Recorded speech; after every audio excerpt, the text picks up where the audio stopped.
My name is Winston Carter. I am 68 years old. I have lived a quiet life, a life built on the solid foundation of hard work and silence. I am a man who believes that a person's worth is measured by the calluses on his hands and the integrity of his word. I spent 40 years in the construction business. I started as a laborer mixing concrete under the scorching Georgia sun, and I ended up owning the company. I built skyscrapers that scraped the belly of the clouds in Atlanta. I laid the foundations for hospitals where lives are saved every day.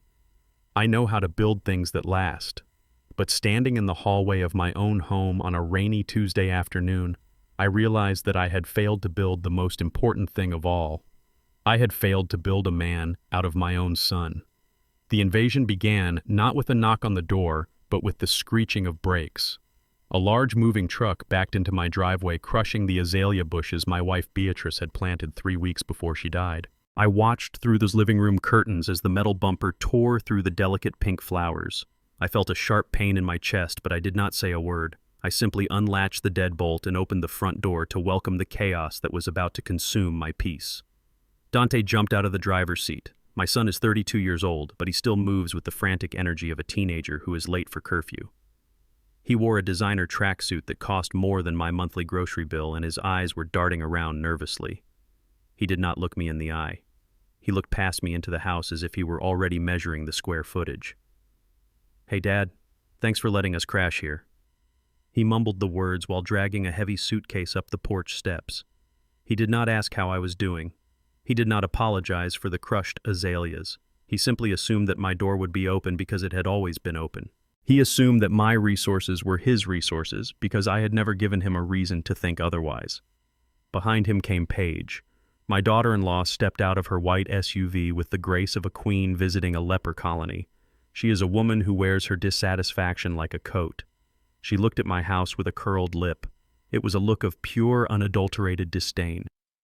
To her, this was not a home. It was a temporary storage unit for her life until something better came along. She held a handkerchief to her nose as if the air in my neighborhood were toxic. "It smells like wet dog out here, Winston." That was her greeting. No hello, no thank you, just a complaint. I do not own a dog.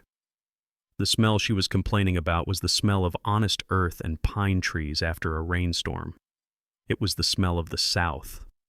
But I knew better than to correct her. I stepped aside and let them enter. The moment they crossed the threshold, the energy in the house shifted. For 5 years since Beatrice passed, this house had been a sanctuary of silence. It was a place where dust motes danced in the afternoon sun, and the only sound was the ticking of the grandfather clock in the hall. Now it was filled with the noise of entitlement. Suitcases were dropped onto my hardwood floors with careless thuds. Boxes were stacked against the walls, leaving scuff marks on the paint I had applied myself just last year. Paige walked into the living room and stopped in the center of the room. She pivoted slowly on her expensive heels, scanning the space with the critical eye of a building inspector who is looking for a reason to condemn a property. God, Dante, it is even smaller than I remembered. How are we supposed to fit our sectional sofa in here? And the lighting is terrible. It is so yellow. We need to rip out these fixtures immediately. I stood by the door, my hands clasped behind my back. I wanted to tell her that those light fixtures were chosen by Beatrice. I wanted to tell her that the yellow light was warm and inviting. I wanted to tell her that I had built this house with my own 2 hands 40 years ago. Every stud in the walls was nailed by me. Every floorboard was sanded by my sweat. Beatrice and I had slept in a tent on this land while I poured the foundation. We had eaten sandwiches on the unfinished floor joists, dreaming of the children we would raise here.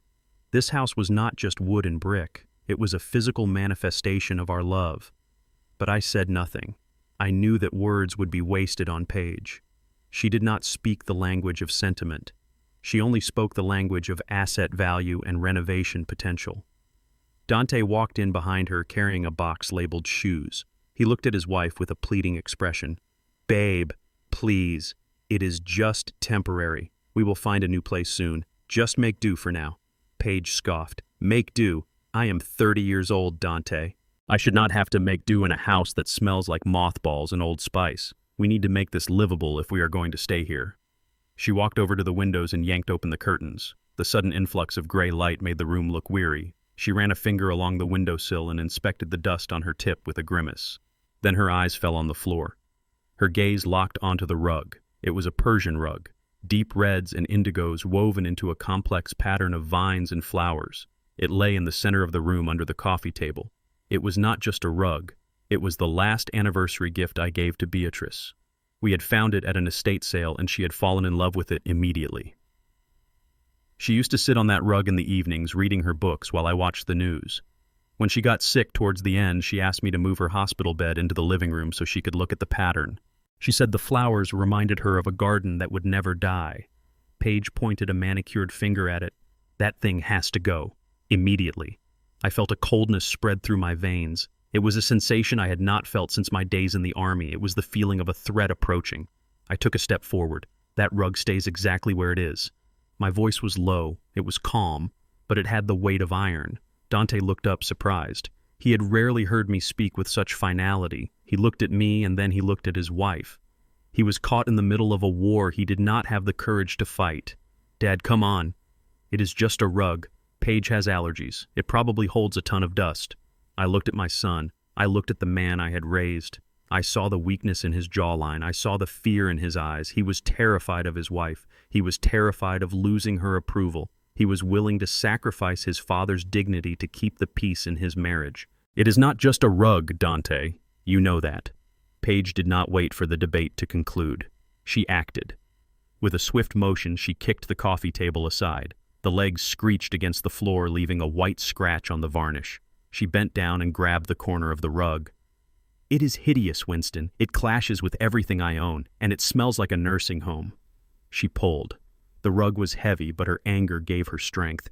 She dragged it across the floor, bunching it up into a heap of fabric. I moved to stop her, but Dante stepped in front of me. He put a hand on my chest. "Dad, stop. Don't make a scene. She is stressed. The fire at our apartment really shook her up. Let her do what she needs to do to feel comfortable." The fire. That was the lie they had told me. They said their luxury apartment had caught fire due to faulty wiring. They said they had lost everything and needed a place to stay while the insurance claim was processed. I knew it was a lie the moment they arrived with 20 boxes of designer clothes and electronics that smelled of fresh cardboard, not smoke. There was no fire. There was an eviction. I knew it, but I had not said it. I had let them keep their dignity. But now they were stripping me of mine. I watched over Dante's shoulder as Paige dragged the rug to the front door. She opened it and kicked the bundle of memories out onto the wet porch. Then she kept kicking it. She kicked it down the steps. She kicked it until it landed on the concrete floor of the open garage. The beautiful red wool landed in a puddle of oil that had leaked from my old pickup truck. There.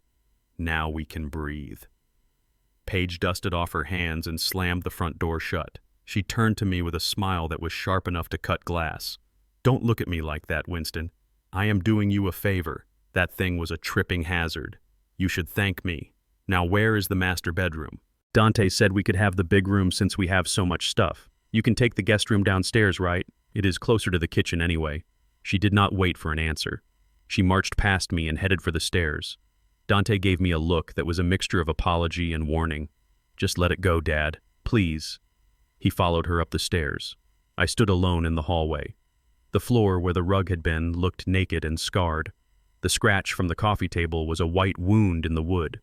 I could hear Paige upstairs opening closets and criticizing the size of the storage. I did not yell. I did not follow them. I did not demand that they leave. Not yet. I walked out the back door and went into the garage. The air was cold and damp. I walked over to the rug. It was soaked with oil and rainwater. The vibrant reds were stained black. I knelt down on the hard concrete. My knees cracked in protest. I touched the wet wool. I closed my eyes, and for a moment I could feel Beatrice's hand in mine. I picked up the heavy sodden rug. I folded it carefully, ignoring the oil that stained my shirt. I carried it to the back of the garage and placed it on my workbench. I would clean it later. I would restore it, just like I would restore the order in my house. I went back inside. I walked to the living room. I looked at the empty space on the floor. Then I walked to the bookshelf where I kept my old construction manuals. I pulled out a hollowed-out book titled Structural Integrity. Inside was a small high-definition camera. I had bought it months ago after a series of break-ins in the neighborhood, but I had never installed it. I climbed up on a chair. My movements were slow and deliberate. I hid the camera in the ventilation grate high on the wall. It had a perfect view of the living room and the dining area. I connected it to the cloud server on my phone. I sat down in my armchair. The one page had not yet thrown out. I opened my notebook. I wrote down the date. I wrote down the time. And then I wrote a single sentence. The invasion has begun. They thought they had conquered an old man. They thought they had moved into a house owned by a senile retiree who would fade into the background. They did not know who I was. They did not know that the man who built this house was still here. And they did not know that I was already laying the foundation for their eviction. The sound of a sledgehammer hitting drywall does not sound like construction. To a man who built his own home, it sounds like a bone breaking. It was 7 a.m. on a Wednesday. I was drinking my coffee in the kitchen, trying to ignore the silence that usually filled the house. But this morning, the silence was shattered by a violent crash. Dust billowed out from the hallway like smoke from a cannon. I set my mug down. My hand was steady, but my heart was hammering against my ribs. I walked into the dining room, or rather what used to be the dining room. There was a gaping hole in the wall that separated the dining area from the kitchen. A man I did not know was swinging a heavy hammer, widening the breach. Plaster and lath littered the floor, covering the hardwood I had installed 30 years ago. Through the haze of white dust, I saw Paige. She was standing with her arms crossed, wearing a silk robe and a face mask to protect her delicate lungs from the debris she had ordered. She was pointing at the support beam. "Open it up wider," she shouted over the noise. "We need flow. This house feels like a coffin." I stepped over a pile of broken sheetrock. That wall was not just a partition. On the doorframe of that wall there were pencil marks. Marks I had made every year on Dante's birthday, measuring his height. I watched him grow from a toddler who barely reached my knee to a varsity athlete who towered over me.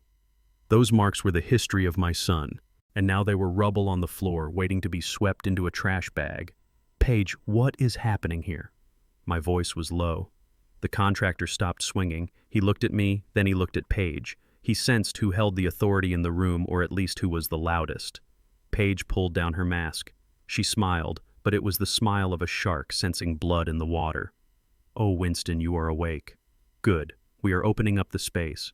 Open concept is all the rage right now. It increases the property value. Plus, I could not stand being boxed in while I cook. Not that I cook much, but if I did, I would want to see the living room." "You did not ask me, Paige. This is a load-bearing wall. You cannot just knock it down without reinforcing the header. The roof will sag." She waved her hand dismissively as if I were a fly buzzing around her breakfast. "Don't be so dramatic. This guy knows what he is doing. Besides, we needed to update this place." It looked like a time capsule from 1980. "And do not worry about the cost. I told them to bill you directly. Since we are improving your asset, it is only fair you pay for it." She handed me a clipboard that was sitting on the sideboard. I looked at the invoice. $15,000 for demolition and framing. $15,000 to destroy my memories. $15,000 to erase the pencil marks of my son's childhood. I looked at the contractor. "Pack up your tools." The man hesitated. Paige stepped between us. "Do not listen to him. Keep working. Winston, do not embarrass us. We are doing this for you. You are too old to know what looks good anymore. Just go sit in your chair and let us handle the modern world." She turned her back on me. She treated me like a piece of furniture that had started talking. I looked at the wall again. The wood was splintered. The paint was peeling. It was gone. The history was gone. I felt a hollowness in my stomach. It was not hunger. It was grief. I realized then that they were not just living in my house. They were colonizing it. They were erasing me while I was still alive. I walked back to my bedroom. I did not argue. Arguments require two people who respect each other enough to listen. Paige did not respect me. She barely tolerated my existence. I sat on the edge of my bed and looked at the photo of Beatrice on the nightstand. "They are tearing us down, B. They are tearing us down brick by brick." Later that afternoon, the assault on my sanctuary shifted from the structural to the financial. I heard the roar of an engine before I saw the car. It was not the sound of a normal sedan. It was the aggressive growl of a machine built for speed and arrogance. I looked out the window. A Porsche 911 pulled into my driveway. It was sleek black and looked like a predator crouching on the concrete. It was parked diagonally, taking up 2 spaces, blocking my old Ford pickup truck. The driver's door opened and Dante stepped out. He was wearing sunglasses and a grin that stretched from ear to ear. He patted the roof of the car affectionately. I walked out to the porch. My old work boots made a heavy sound on the wood. Dante saw me and threw his hands up in triumph. "Check it out, Dad. 0 to 60 in 3 seconds. German engineering at its finest." He walked around the car admiring his reflection in the polished paint. He looked like a stranger. The boy who used to help me mix mortar in the backyard was gone. In his place was this man who measured his worth in horsepower and leather seats. "Whose car is this, Dante?" "It is mine, Dad. Or rather, it is ours. It is an investment." He leaned against the hood, crossing his ankles. He looked confident. He looked like a man who had just won the lottery. An investment. "You are unemployed, Dante. How do you pay for a $100,000 car with no job?" He rolled his eyes behind his sunglasses. "That is just it, Dad. You have to spend money to make money. I am going to use this for high-end rideshare, Uber Black, executive transport. I will be driving CEOs and VIPs. This car is going to pay for itself in 6 months. It is a business asset." I looked at the car. It had 2 doors. The back seat was non-existent. It was a sports car, not a limousine. No executive was going to squeeze into the back of a Porsche for a ride to the airport. It was a lie. A shiny, fast lie. And the down payment. The insurance. Where did that money come from? Dante shrugged. He adjusted his collar nervously. "I used the emergency card you gave me, the one for household expenses. But don't worry. I will pay it back as soon as the clients start rolling in. Consider it a loan, a seed investment in your son's future." The emergency card. The card I had added him to 5 years ago when he was stuck in Chicago with a broken transmission. I had told him it was for life or death situations only. A broken leg, a stranded vehicle. A hospital bill. I had trusted him. I had never checked the limit because I assumed he had the same respect for money that I did. I did not scream. I did not lecture him. I turned around and walked back into the house. I went straight to my office. I closed the door and locked it. I sat at my desk and picked up the phone. My hands were shaking not from age but from a rage so cold it burned. I dialed the number on the back of my own credit card. The automated voice asked for my verification. I gave it. I waited for a human. "This is Winston Carter. I need to report an unauthorized transaction, and I need to close a secondary account immediately." The agent on the other line was polite. She asked which card. I told her the one ending in 458. Dante's card. She told me there was a pending charge of $12,000 for a down payment at a luxury dealership. Decline it. "But sir, the dealer has already processed the paperwork." Decline it. Report it as fraud if you have to, and freeze the entire account. No money goes out, not a single dime. I hung up the phone. I sat there in the silence. I could hear Dante outside revving the engine, showing off for the neighbors. He was revving the engine of a car he did not own, paid for with money he did not earn. An hour later, the explosion happened. I was in the kitchen sweeping up the dust from the demolished wall. Paige had disappeared into the bedroom to nap, leaving the mess for me. The front door slammed open so hard the glass pane rattled. Dante stormed in. His face was a mask of fury. He was red, sweating, and his eyes were wild. He held his phone in his hand like a weapon. "You cut me off. You embarrassed me in front of the dealer." He marched into the kitchen. He kicked the pile of drywall I had just swept up, scattering white dust all over the clean floor. "They called me Dad. They called me while I was driving. They said the financing fell through because the down payment bounced. They said I have to return the car within the hour or they are reporting it stolen. Do you have any idea how humiliating that is?" I leaned on my broom. I looked at him calmly. "Theft is humiliating, Dante. Using my money without asking is theft. That card was for emergencies. A sports car is not an emergency." He threw his phone onto the counter. It slid across the granite and knocked over a ceramic bowl Beatrice had made in a pottery class. The bowl fell to the floor and shattered. The sound was sharp and final. It is always about the money with you, isn't it? You sit on that pile of retirement cash like a dragon. You have more than you need. You live like a pauper. You drive that beat-up truck. You wear clothes from Walmart. Why? For what? He paced around the kitchen island, his hands clenching and unclenching. I am your son. I am trying to build something. I am trying to make a life. And you are sabotaging me. You want me to fail.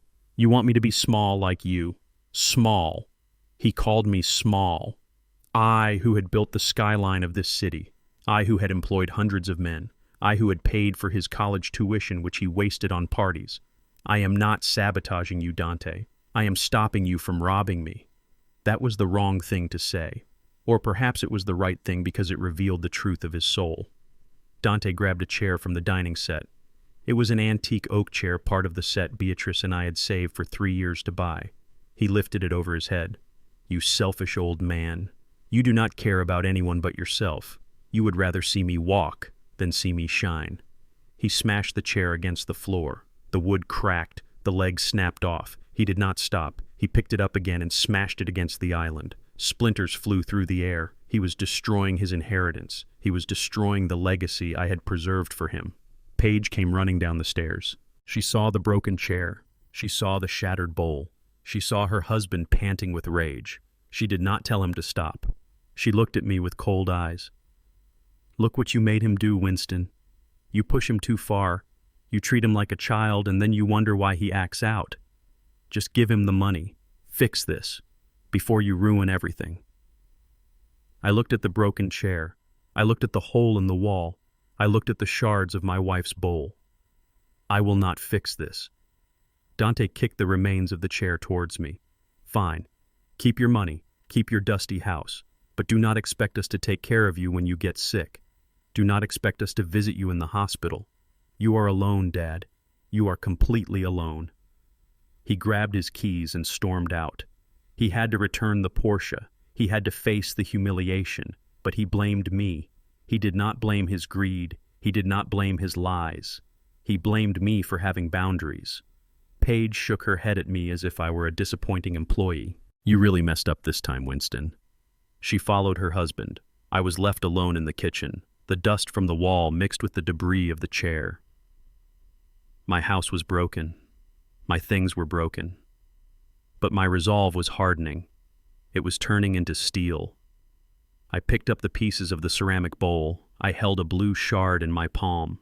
It was the color of the ocean Beatrice loved. I squeezed it until the sharp edge cut into my skin. The pain was grounding. It reminded me that I was still alive. It reminded me that I still had power. I walked to my office.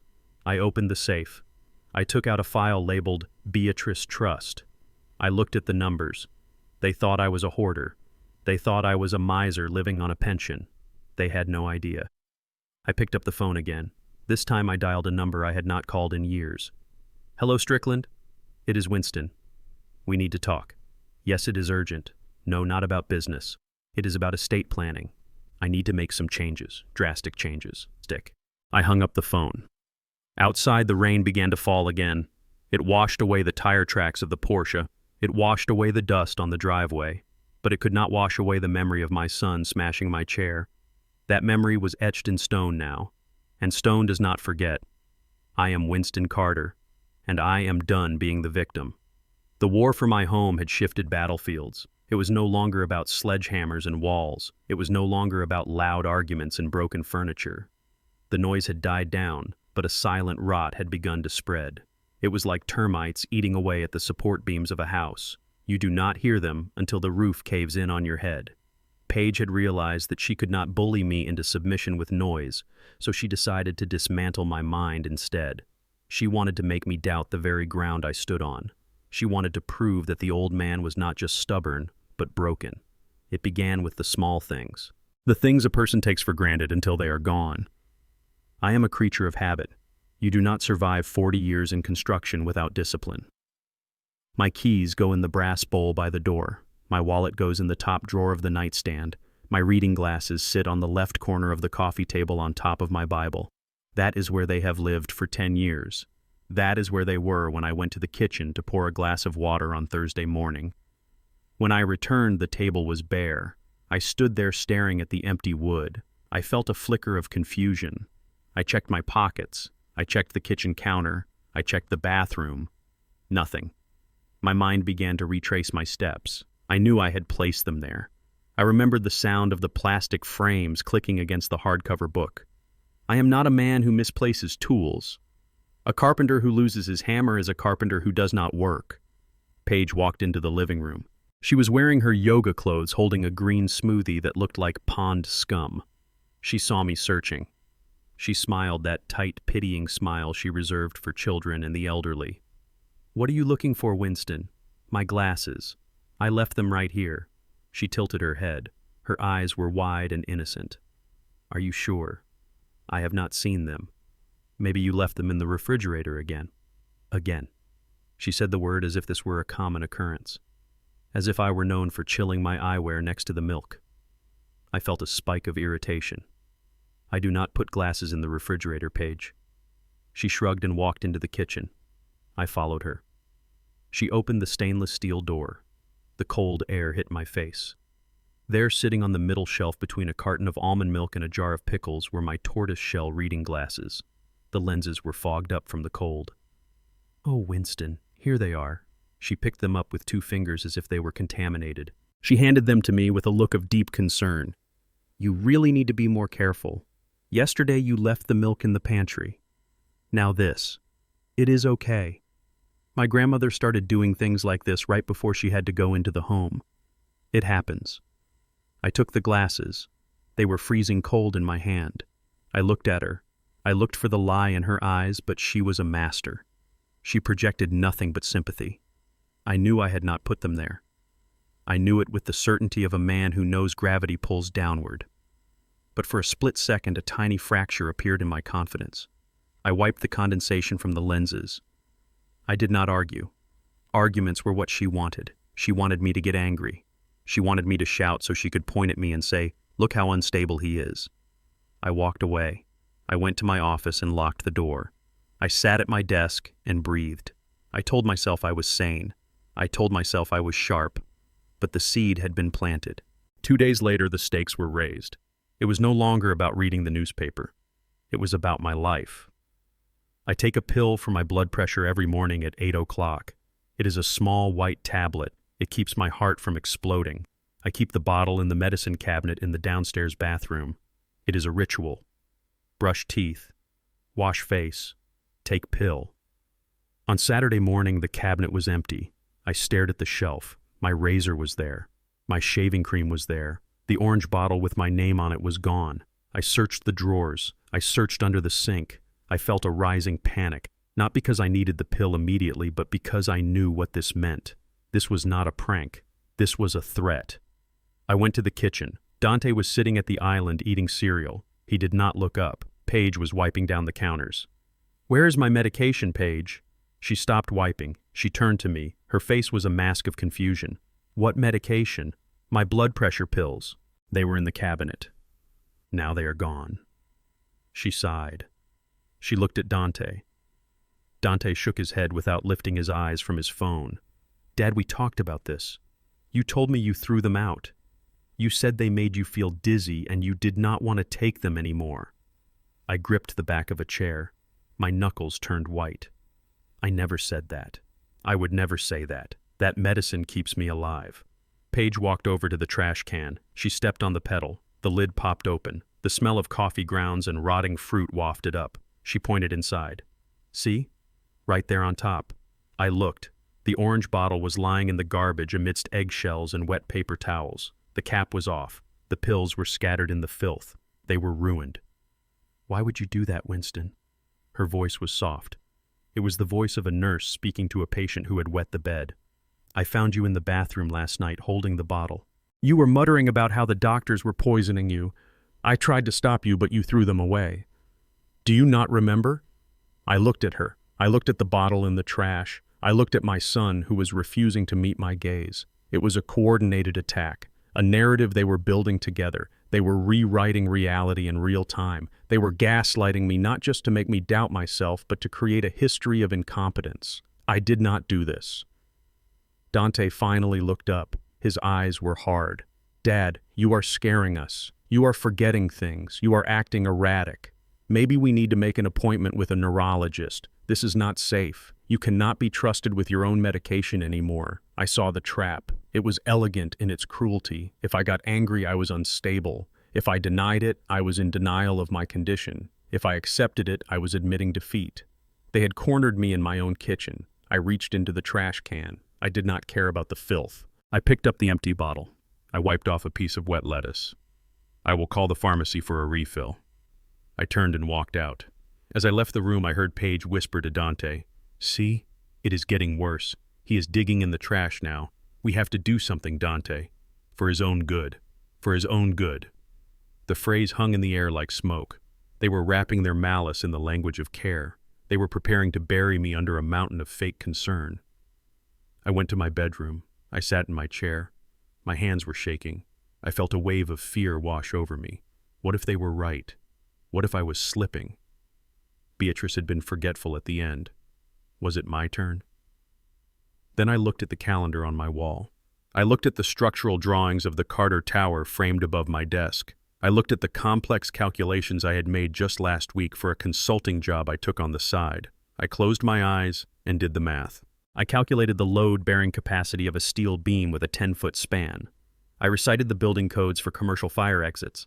I recalled the license plate number of my first truck from 1978. I was not slipping. My mind was a steel trap. My memory was a vault. They were lying. They were hunting me. I opened my eyes. The fear vanished. It was replaced by a cold clarity. They wanted to play a game of details. They wanted to document my decline. Fine. I would document their treachery. I opened the bottom drawer of my desk. I pulled out a fresh ledger. It was a heavy book with a black cover, the kind I used to use to track expenses on job sites. I grabbed my fountain pen. The weight of it felt good in my hand. It felt like a weapon. I opened to the first page. I wrote the date. I wrote the time. Incident log. Subject: the attempted mental dismantling of Winston Carter. I began to write. I did not write like a diarist. I wrote like an engineer. I wrote like a man building a case for a lawsuit. Entry 1. 0800 hours. Medication missing from designated location. Subject: Paige Carter claims I discarded them due to paranoia. Subject: Dante Carter corroborates false narrative. Physical evidence located in kitchen waste bin. Pills destroyed. Note: I refilled this prescription yesterday. The seal was broken by force. I did not enter the bathroom between the hours of 2200 and 0600. Conclusion: theft and destruction of property. Intent: to simulate dementia. I wrote down the incident with the glasses. I wrote down the incident with the keys from Tuesday. I wrote down every subtle comment, every misplaced item, every gaslighting attempt. I recorded the atmospheric conditions of the house. I recorded the exact words they used. They thought I was an old man losing his grip on reality. They did not know they were living with a man who could spot a hairline fracture in a concrete foundation from 50 yards away. I notice everything. I measure everything. I spent the next hour documenting the past week. I turned my memory into data. When I was done, I looked at the pages. It was a pattern. It was a blueprint of abuse. They were systematic. They were relentless. But they were also arrogant. They thought I was not watching. I closed the ledger. I hid it inside the hollow base of my desk lamp. It was a trick I had learned from a foreman who suspected his crew was stealing copper wire.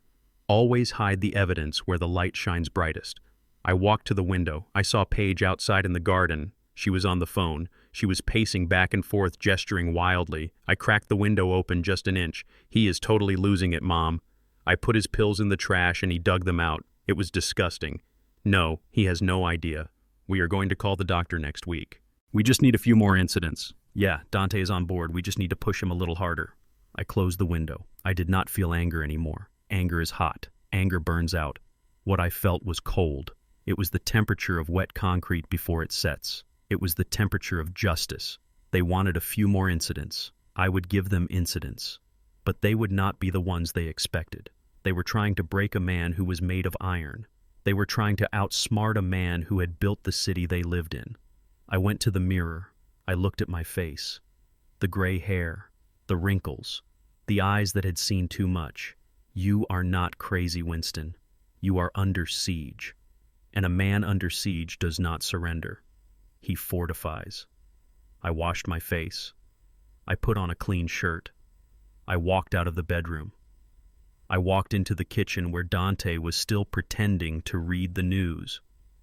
I poured myself a cup of coffee. My hand was steady as a rock. "Good coffee, son." Dante looked at me. He looked for the confusion. He looked for the fear. He found neither. He found only a man drinking his morning brew. "Yeah, it is okay." I smiled at him. It was a small smile, a dangerous smile. "Do not worry about the pills, Dante." I called the pharmacy. "They are delivering a new bottle this afternoon." And I ordered a lockbox for the bathroom. Just in case I get confused again. We would not want me throwing things away by accident, right? Dante blinked. He did not know how to respond to logic. He did not know how to respond to a problem that had already been solved. "Right, Dad." "Good idea." I took a sip of coffee. It was bitter. It tasted like war. I am not senile. I am not weak. And I am writing everything down. Every lie, every theft, every betrayal. And when the time comes, I will read it back to them. And I will not stutter. The house did not smell like my home anymore. It smelled of expensive perfume and cheap ambition. It was Saturday night, and my living room had been transformed into a staging ground for Dante and Paige's social aspirations. They called it a networking mixer. I called it an invasion of peacocks. They had invited 20 people. These were not friends. They were contacts. They were people Dante wanted to impress, and people Paige wanted to emulate. I was in the kitchen washing a stack of rental wine glasses because Paige said our glasses were too dated for company. She walked in. She was wearing a black dress that cost more than the foundation repair I did on the local church last year. She looked at me with a critical eye. She adjusted my collar. I was wearing a white button-down shirt and black slacks. It was my church clothes, but she had made it look like a uniform. "Here, take this tray." She shoved a silver platter of hors d'oeuvres into my hands. It was covered in tiny crackers topped with fish eggs. "You are going to circulate Winston. Keep the trays full. And try not to talk to anyone unless they ask you for a napkin. We are trying to close a deal with an investor tonight, and we need everything to look professional. Do not tell anyone about your old construction jobs. Nobody wants to hear about pouring concrete. Just smile and nod." I looked at the tray. I looked at her. I felt a burning sensation in my throat. I was not a father tonight. I was a prop. I was atmosphere. To her, I was just an old black man in the background adding a touch of diversity to her all-white event without actually having a voice. I walked out into the living room. The noise hit me like a physical blow. The air was thick with laughter that sounded like glass breaking.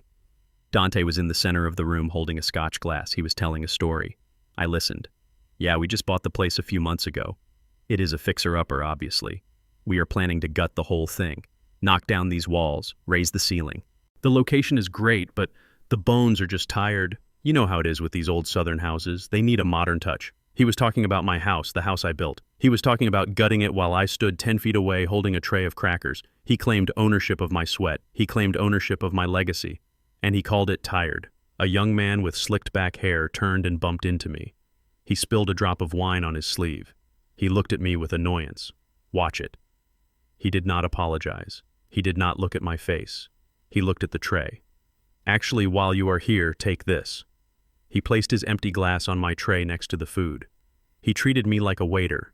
He assumed that because I was holding a tray and because I was black and old, I must be the help. I stood there. My hands were steady, my face was stone. I wanted to drop the tray, I wanted to shatter the illusion. But I remembered the ledger in my office.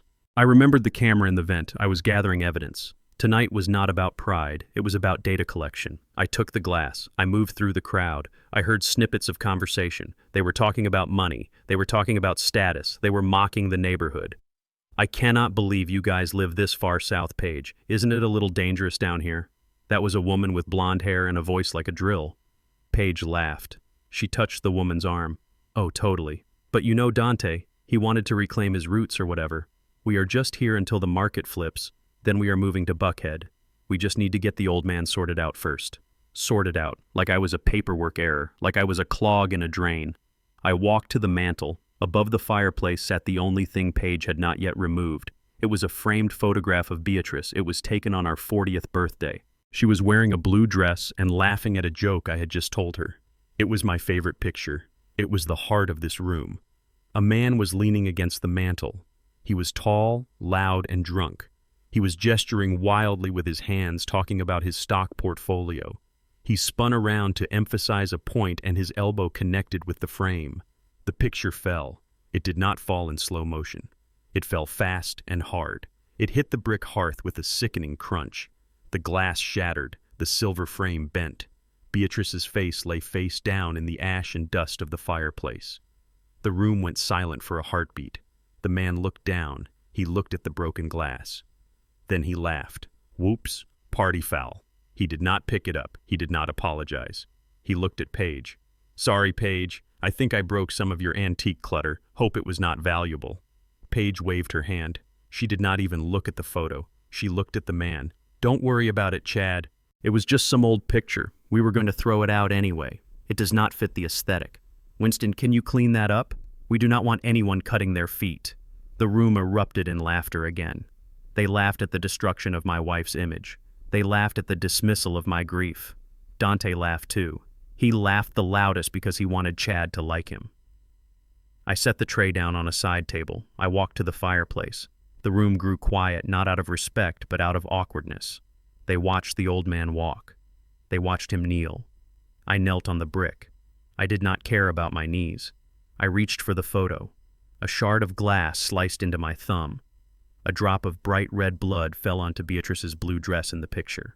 I did not flinch. I carefully brushed the glass away. I picked up the photo. I wiped the ash from her face with my sleeve. I stood up. I held the picture against my chest. I turned to look at them. I did not speak. I did not have to.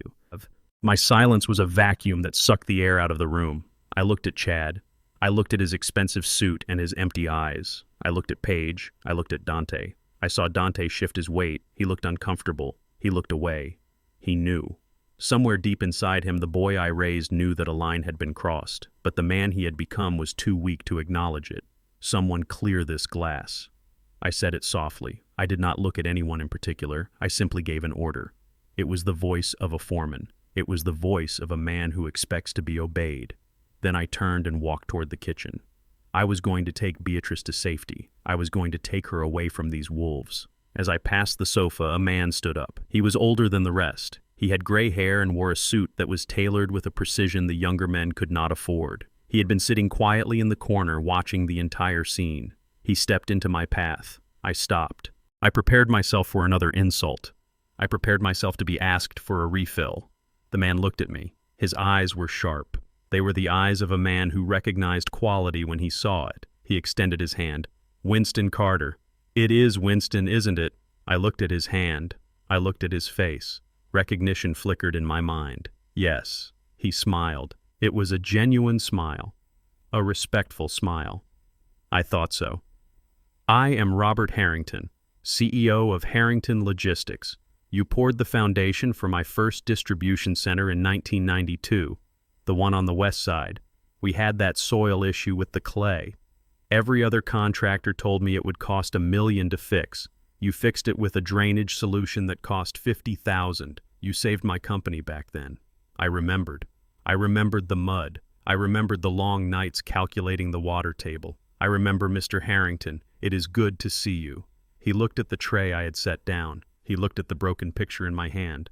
He looked at Dante and Paige, who were staring at us with open mouths.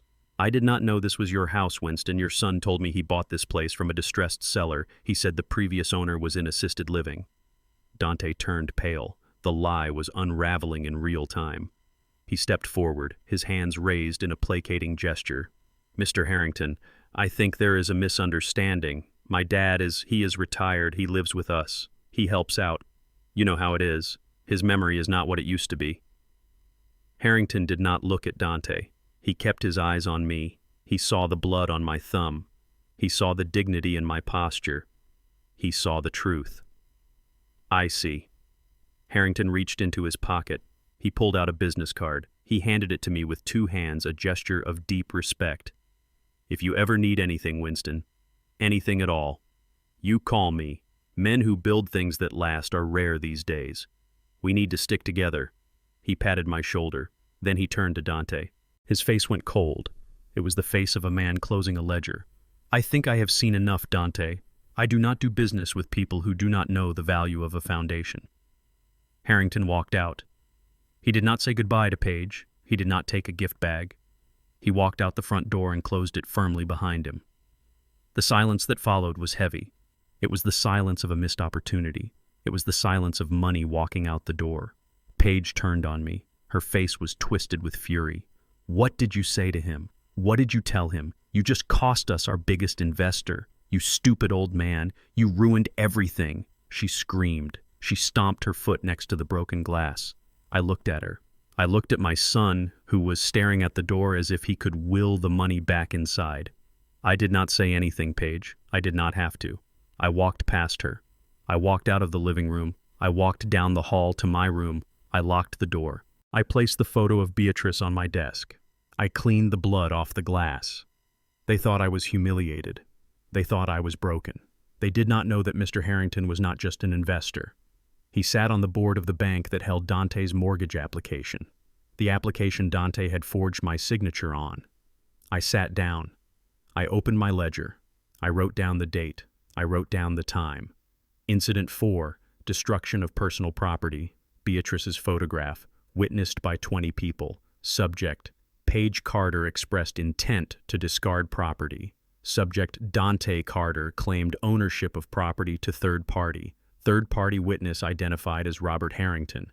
I closed the book. I touched the broken frame. "You saw that, B. You saw them. They broke your picture. But they just handed me the hammer, and tomorrow I am going to start swinging." The silence in my house had changed texture. It used to be peaceful. Now it was predatory. It was the kind of silence that falls over a forest right before the trap snaps shut. It was Tuesday.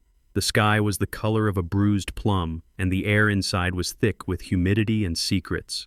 I was in the hallway fixing a loose hinge on the linen closet door. My hands moved with the muscle memory of 40 years. Twist, tighten, test. It is soothing work. It is honest work. Paige was in the sunroom. She calls it the sunroom even though she keeps the blinds drawn tight to protect her pale skin. The door was cracked open just an inch. I heard her voice. It was not her usual shrill complaint. It was low. It was businesslike. It was the voice she used when she was negotiating a return at a department store. I stopped turning the screwdriver. I held my breath. I became a statue in my own hallway. Yes, I understand the basic package is $2,000 a month. That is fine. We are not looking for luxury. We are looking for security. She paused, listening to the person on the other end. I stepped closer. The floorboard under my left boot creaked. I froze. Paige did not hear it. She was too absorbed in the transaction of my life. He wanders. Yes. He gets aggressive. We are worried about his safety and ours, mostly ours. Look, we need immediate placement. We are listing the house next week and we need him out before the open house. A senile old man scares away buyers, listing the house. I felt the blood drain from my face. I felt cold all over. They were not just waiting for me to die, they were accelerating the process. They were selling the roof over my head while I was still standing under it. Sunset Meadows. Is that the name? Yes, I have heard of it. It is perfect. Just keep him sedated and fed. That is all he needs. Sunset Meadows. I knew the place. It was 40 miles outside the city. It was a converted motel that smelled of urine and industrial cleaner. It was a place where people sent their relatives to be forgotten. It was a warehouse for the dying. I had visited a foreman of mine there 10 years ago. He had cried and begged me to take him home. He died 3 weeks later from a bed sore that went septic. That was the future Paige was buying for me. A bed in a room with no windows and a chemically induced sleep until my heart gave out. And the payment. Yes. Once the house sells, we will pay the full year in advance. Until then, can we do a payment plan? Great. Send over the paperwork. She hung up. I heard the click of her phone. I stepped back from the door. I moved silently to the kitchen. I turned on the faucet. I needed noise. I needed water. I washed my face. The water was cold, but my skin felt like it was burning. They were going to sell my house, the house I built for Beatrice, the house where I raised Dante. They were going to trade my legacy for a year of warehousing in a hellhole. I dried my face with a paper towel. I looked at my reflection in the window. I did not see a victim. I saw a general who had just intercepted enemy communications. I needed to move fast. If they were calling facilities, it meant they were building a case. They needed a medical reason to commit me against my will. They needed a doctor to sign a piece of paper saying Winston Carter was no longer competent. I walked into the living room. Paige was there smiling at her phone. She looked up and her smile vanished. "Oh, Winston, I did not hear you. I bet you didn't." I kept my voice even. I did not let the rage bleed through. "I am going out for a while, Paige. I need to run an errand." She narrowed her eyes. "What errand? You do not have errands. You have nowhere to go." "I am going to the doctor." Her eyes widened. A flicker of panic crossed her face, followed immediately by a flicker of triumph. She thought her plan was working. She thought I was sick. "The doctor. Are you feeling okay, Winston?" I rubbed my temple. I played the part. "I have been having headaches, and I feel a little dizzy." "Maybe you were right. Maybe I need to get checked out." Paige stood up. She walked over to me. She put a hand on my arm. Her touch was light and cold. "That is a good idea, Winston. Very responsible. Which doctor are you going to?" "Dr. Thorne. He has been my doctor for 20 years. He knows my history." Paige nodded slowly. I could see the gears turning in her head. She was calculating. She was plotting. "Okay. Do you want me to drive you?" "No. I can drive myself. I am not invalid yet." I grabbed my keys from the bowl. I walked out before she could argue. I climbed into my truck. The engine roared to life. It was a sound I loved. It was the sound of freedom. I drove to the clinic. Dr. Elias Thorne was a good man. We had played high school football together on the same dusty field in 1970. I had built the addition to his clinic 5 years ago. I knew him. I trusted him. But as I drove, I felt a knot of anxiety in my stomach. Money changes people. Pressure changes people. If Dante and Paige were desperate enough, what would they do? Who would they corrupt? The waiting room was empty. The receptionist smiled at me, but it was a tight, nervous smile. "Go right back, Winston. He is waiting for you in exam room 2. I walked down the hall. The fluorescent lights hummed. The smell of rubbing alcohol was sharp. I opened the door to room 2. Elias was standing by the window looking out at the parking lot. He turned when I entered. He did not smile. He looked tired. He looked like a man carrying a heavy weight. "Winston, have a seat on the table." I sat on the crinkly paper. "Good to see you, Elias, though I wish the circumstances were better." He did not respond. He put on his stethoscope. He listened to my heart. He checked my blood pressure. He shone a light in my eyes. His movements were mechanical. He was avoiding my gaze. "How is the ticker, Winston?" "It is beating, Elias. It is still beating." He took the blood pressure cuff off my arm. He wrote something in my chart. The silence in the room was heavy. It was suffocating. "My daughter-in-law thinks I am losing my mind, Elias. She thinks I am senile." Elias stopped writing. He looked at the door. He checked to make sure it was closed. "She called me Winston. Your son called me too." My heart skipped a beat. I knew it. They had gotten to him. What did they say? Elias sighed. He put the chart down. He walked over to the sink and washed his hands. He scrubbed them hard as if he were trying to wash away something sticky. "They told me you were aggressive. They told me you were forgetting names. They told me you left the gas on in the stove. They told me you were a danger to yourself and others. And what did you tell them?" He turned off the water. He dried his hands with a paper towel. He turned to face me. His face was unreadable. "I told them I would need to examine you. I told them I could not make a diagnosis over the phone." I looked at my old friend. I looked for the betrayal in his eyes. "And now you have examined me. What is the verdict?" Elias walked over to me. He stood very close. He reached into the pocket of his white coat. He pulled out a prescription pad. He wrote something on it quickly. He tore the sheet off. He did not hand it to me. He folded it into a tiny square. He took my hand. He pressed the paper into my palm and closed my fingers around it. His grip was tight. "Take this to the pharmacy, Winston. It is for the headaches." He spoke loudly. Too loudly. He was performing for an audience I could not see. "But Elias, I do not need pills. I need you to tell me if I am crazy. Read the prescription, Winston. Just read it. And do not show it to anyone." He patted my shoulder. Then he walked to the door and opened it. "You are physically healthy, Winston. But stress can do strange things to the mind. Take the medicine. Go home." Rest. He practically pushed me out of the room. I walked back to the reception desk. I paid my copay. I walked out to my truck. My hand was clenched around the piece of paper. It felt hot against my skin. I sat in the driver's seat. I locked the doors. I looked around the parking lot. I saw a gray sedan parked 2 rows over. The windows were tinted. I recognized the license plate. It was a rental. Dante had rented a car after I froze his credit. He was watching me. He was watching to see if the doctor delivered. I unfolded the paper. My hands were trembling slightly. I expected to see a name of a drug. I expected to see a dosage. I did not see a prescription. I saw a note. It was scrawled in hasty, jagged handwriting. Winston. They offered me $50,000 to sign a competency hearing form. They want me to certify that you have advanced dementia. They brought me a pre-written file with dates and incidents that never happened. I recorded the conversation. I told them I needed to see you first to make it look legal. I did not sign it, but they will find a doctor who will. There is a doctor on the east side who sells signatures. They are going there next. Do not go home. They are planning an intervention tonight to force you into emergency care. Run, Winston. Get a lawyer. I have the tape in my safe. Call me from a secure line. I read it twice. Then I read it a third time. $50,000. Dante did not have $50, let alone $50,000. Where did they get that kind of money? Then I remembered the text message I had seen on Dante's phone screen when he left it on the counter last week. A message from a loan shark. A message about high-interest bridge loans secured against future inheritance. He was borrowing money against my death.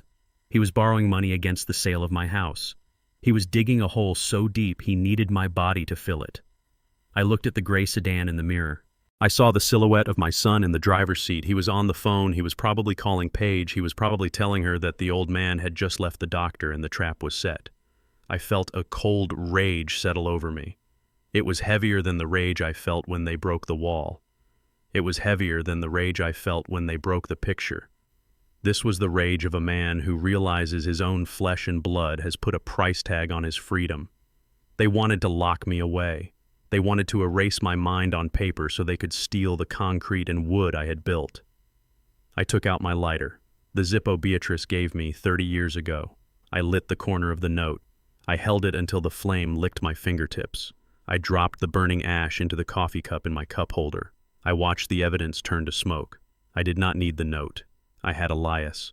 I had the tape he mentioned. And I had my own plan. I put the truck in gear. I drove out of the parking lot. I drove past Dante. I did not look at him. I stared straight ahead. Run, Winston. That is what Elias said. But I was done running. You do not run from termites. You exterminate them. I drove to the bank. Not the branch Dante knew about. The main branch downtown. The one where the managers knew me by name. The one where the Beatrice Trust was held. I walked in. I asked to see the branch manager. I sat in his office. Mr. Carter, what can we do for you today? I need to make a withdrawal, a large one. And I need to hire a private security detail for my home. Tonight. The manager looked surprised. Is everything all right, Winston? Everything is fine. I am just expecting some uninvited guests. And I want to make sure the welcome party is appropriate. I left the bank an hour later. I had a cashier's check in my pocket. I had a contract for 2 off-duty police officers to stand guard outside my property starting at dusk. I drove back toward my neighborhood, but I did not go home. I pulled into the parking lot of a hardware store. I bought a new deadbolt, a heavy-duty commercial-grade lock, the kind I used to install on warehouse doors. Then I drove home. I pulled into the driveway. Dante's rental car was not there yet. He was probably still tailing me or reporting back to Paige. I walked up the steps. I looked at the front door. Tonight they planned an intervention. Tonight they planned to force me out. I took my toolbox from the truck bed. I unscrewed the old lock. I installed the new one. I tightened the screws until the metal groaned. I locked the door from the outside. I walked around the house. I checked the windows. I checked the back door. I secured my perimeter. Then I sat on the porch swing. I waited. The sun began to set. The shadows stretched across the lawn. The air grew cold. I was not running. I was fortifying. Let them come. Let them bring their fake papers and their hired goons. Let them try to take me. They were about to find out that the foundation of this house was stronger than they thought, and the man guarding it was made of stone. Tonight, I am holding my ground. The sun had not yet risen when I unlocked the front door. The heavy deadbolt clicked open with a sound that echoed like a gunshot in the silent house. I had spent the night in the armchair facing the entrance, holding a baseball bat and my ledger. But no one had tried to break in. The intervention they had planned had failed because they could not breach the fortress I had created. But I knew that a siege could not last forever. If I wanted to win this war, I had to lure the enemy onto the open field. I had to make them believe they had won. I opened the door and sat at the kitchen table. I waited. Dante and Paige arrived at 7. They did not knock. They used the spare key they thought I did not know they had copied. They walked in ready for a fight. They were carrying a folder. It was thick and blue. It looked innocent enough, but I knew it contained the legal equivalent of a loaded gun. They stopped when they saw me. I was drinking coffee. I was calm. I was not the confused old man they expected to find cowering in a corner. "Sit down," I said. My voice was flat. It was the voice of a man who is done negotiating. Dante looked at Paige. She nodded. They sat opposite me. The kitchen table felt miles wide. It was a battlefield. Beatrice used to serve pancakes at this table. Now it was hosting a hostage negotiation. "Dad, we need to talk." Dante started. He looked terrible. His eyes were bloodshot. His hands were shaking. The desperation was radiating off him like heat from a pavement. "I know what you want, Dante. Put the papers on the table." He hesitated. He looked at the blue folder. Then he slid it across the wood. "It is a power of attorney, Dad. A durable one. It gives us the authority to handle your finances and your medical decisions. We are doing this because we are scared for you. Yesterday you disappeared. You are acting erratic. We cannot let you hurt yourself." I did not open the folder. I knew what was inside. It was a document that would strip me of my personhood. It would give them the right to sell my house. It would give them the right to access my accounts. It would give them the right to put me in a home and throw away the key. And if I refused to sign... Paige leaned forward. Her face was hard. She had dropped the pretense of the caring daughter-in-law. She was a predator now. "If you refuse, Winston, we will file for a competency hearing. We have your medical records. We have witness statements from neighbors saying you wander at night. We have incidents recorded. It will get ugly. The court will appoint a guardian anyway. It might as well be family." I looked at her. "My medical records are clean, Paige. My doctor knows I am sane." She smiled. It was a thin, cruel smile. "We found a new Dr. Winston. New doctor. Dr. Evans. He reviewed your case file. He is very concerned. He thinks you have advanced vascular dementia. He is willing to testify." So they had done it. They had bought a doctor. They were willing to perjure themselves and ruin a man's professional reputation just to get their hands on my money. I picked up the pen that was sitting on top of the folder. It was a cheap plastic pen. It felt light in my hand. "Is that all? You threaten me with a court case? I will win." Dante slammed his hand on the table. "Just sign the damn paper, Dad. We do not have time for this." He was sweating. The loan sharks were breathing down his neck. He needed liquid assets immediately. He needed to sell the house this week. I put the pen down. "No." Dante stood up. He paced the kitchen. He ran his hands through his hair. He looked like a trapped animal. Then he stopped. He looked at me with an expression I had never seen before. It was not anger. It was calculation. "Okay, Dad, do it the hard way. But remember this. You love Leo, right?" "Leo. My grandson. He was 12 years old. He was in a boarding school 2 hours away. He was the only pure thing left in this family. He had Beatrice's eyes and my love for building things. I paid his tuition. I called him every Sunday. He was my heart. Do not bring Leo into this, Dante." Dante leaned over the table. His face was inches from mine. I could smell the stale alcohol on his breath. "If you do not sign this paper, Paige and I are moving. We are moving to Seattle. Paige has a job offer there. We are taking Leo, and we are not going to give you the new address. You will never see him again. You will never talk to him again. He will grow up thinking his grandfather abandoned him. He will forget you." I felt a physical blow to my chest. It was harder than any punch. To lose my house was one thing, to lose my money was another. But to lose Leo was a death sentence. They knew it. They had found the only leverage that actually mattered. They were holding a child hostage. They were using my love for my grandson as a weapon to slit my throat. I looked at Paige. She was watching me closely. She knew this was the checkmate. "He needs his grandfather, Winston," she said softly. "It would be a shame to tear the family apart. Just sign the paper. Let us take care of the burden. You can stay in the guest room for a while. You can see Leo on holidays. Just give us control." I looked at my hands. They were calloused. They were strong. But in that moment, they felt helpless. I could fight them in court. I could fight them on the street. But I could not fight them if they took Leo away. I could not risk him. I knew what I had to do. I had to lose. But I had to lose in a way that would allow me to win later. I reached into my pocket. I pulled out my reading glasses. I put them on slowly.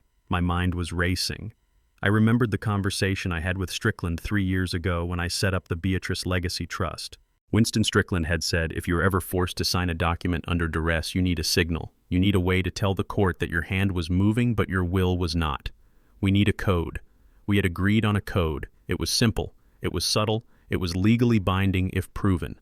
My legal signature is Winston J. Carter. The J stands for Jerome. I sign every check, every contract, every deed with that middle initial. It is on my driver's license. It is on my passport. The code was to sign my full middle name, Winston Jerome Carter. To the untrained eye, it looks more formal. It looks like I am taking the document seriously. But in the eyes of my lawyer and the eyes of the law, it is a signal of distress. It means I am signing with a gun to my head. It renders the document void from the moment the ink dries. I looked at Dante. I let my shoulders slump.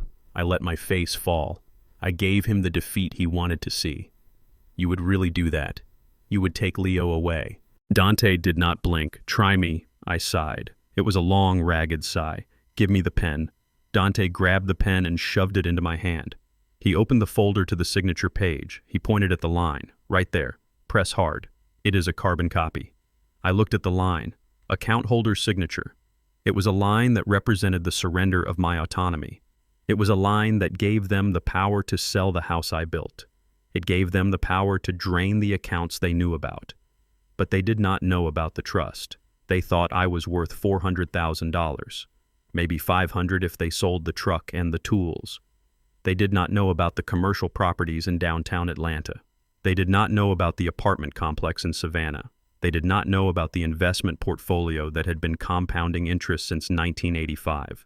The Beatrice Legacy Trust was worth $15 million. It was locked down tight. It was irrevocable. And the only person who could access it was Winston J. Carter, not Winston Jerome Carter. I put the pen to the paper. My hand shook. I did not have to fake the tremor. The rage was making me vibrate. I wrote the W. I wrote the I. I wrote the N. I wrote the S. I wrote the T. I wrote the O. I wrote the N. Then I paused. Dante leaned in closer. He was holding his breath. I wrote the J-E-R-O-M-E. I wrote C-A-R-T-E-R. I lifted the pen. There. It is done. Are you happy now? Dante snatched the paper. He looked at the signature. He did not notice the middle name. He only saw the letters that spelled victory. He laughed. It was a sharp barking sound. Finally. God. Dad, why do you have to make everything so difficult? He handed the folder to Paige. She checked it. She smiled. She put it in her purse. Thank you, Winston. This is for the best. You will see. We are going to take good care of everything. Take care of everything. That meant they were going to liquidate everything. Now, if you will excuse us, Dante said, checking his watch. We have some calls to make. We need to get the house listed. The realtor is coming at noon. You might want to go for a walk, Dad. You do not want to be in the way. He patted my shoulder. It was a patronizing tap, the touch of a master to a servant. I stood up. I felt lightheaded. Not from fear, but from the adrenaline of the trap I had just sprung. They thought they had the keys to the kingdom. They had the keys to an empty room. I walked to the sink. I washed my coffee cup. I dried it. I put it away. I am going to visit the school, I said. I want to see Leo. Dante waved his hand dismissively. Yeah, sure, whatever. Just be back by dinner. We are ordering pizza to celebrate their theft, to celebrate their treason. I walked out of the house. I climbed into my truck. I drove down the street. I watched my house disappear in the rearview mirror. They were in there right now, probably popping champagne, probably looking for the deed to the house. Let them look, let them celebrate. I drove to the highway. I headed north toward the mountains, toward the school. They had threatened to take Leo away. That was their mistake. You do not threaten a man's heart. You do not hold a child for ransom. I was going to see my grandson, and I was going to make sure that no matter what happened to me, no matter what happened to the house, he would be safe. I picked up my phone. I dialed Strickland. "It is done," I said. I signed it, with the full name. I heard Strickland inhale sharply on the other end. "Understood, Winston. I will file the affidavit of duress this morning. The moment they try to use that document, the bank will flag it. It will trigger a fraud investigation. They just signed their own arrest warrants. Good. Let them run with it for a day. Let them dig the hole deep." I hung up. $15 million. They would kill for a fraction of that, and they were about to find out that they could not touch a penny of it. I stepped on the gas. The truck roared. I had a grandson to save, and after that I had a justice to serve, a justice that would be cold hard and absolute. The drive to St. Jude Academy usually takes 2 hours, but I made it in 90 minutes. My hands gripped the steering wheel of my truck until my knuckles turned the color of old bone. The road wound up into the Blue Ridge Mountains, cutting through forests of pine and oak that stood silent witness to my urgency. I was not driving to visit a student. I was driving to save a hostage. St. Jude is a place built on tradition and old money. It has brick buildings covered in ivy and manicured lawns where children of senators and surgeons play lacrosse. It is the kind of place a man like me dreams of sending his grandson to, not because of the status, but because of the safety. It is a fortress against the chaos of the world, or so I thought. I pulled up to the security gate. The guard recognized my truck. I had been coming here once a month for 3 years to take Leo out for lunch. "Good afternoon, Mr. Carter. You are here early today." I nodded. "Just checking on the boy. Is Headmaster Vance in?" "He is." "Go right ahead." I parked in the visitor lot next to a row of Range Rovers and Mercedes. My Ford looked like a work boot in a closet full of dress shoes. I did not care. I walked up the stone steps to the administration building. The air smelled of floor wax and old books. The secretary looked up when I entered. She was a woman named Mrs. Higgins, who usually greeted me with a smile and a peppermint candy. Today she looked at me, and her face fell. She looked down at her desk, shuffling papers nervously. "Mr. Carter, we were not expecting you. I need to see the headmaster, Mrs. Higgins." She bit her lip. "He is in a meeting, but I suppose you should go in. He was just drafting a letter to you, actually. Or rather, to your son." That struck me as odd.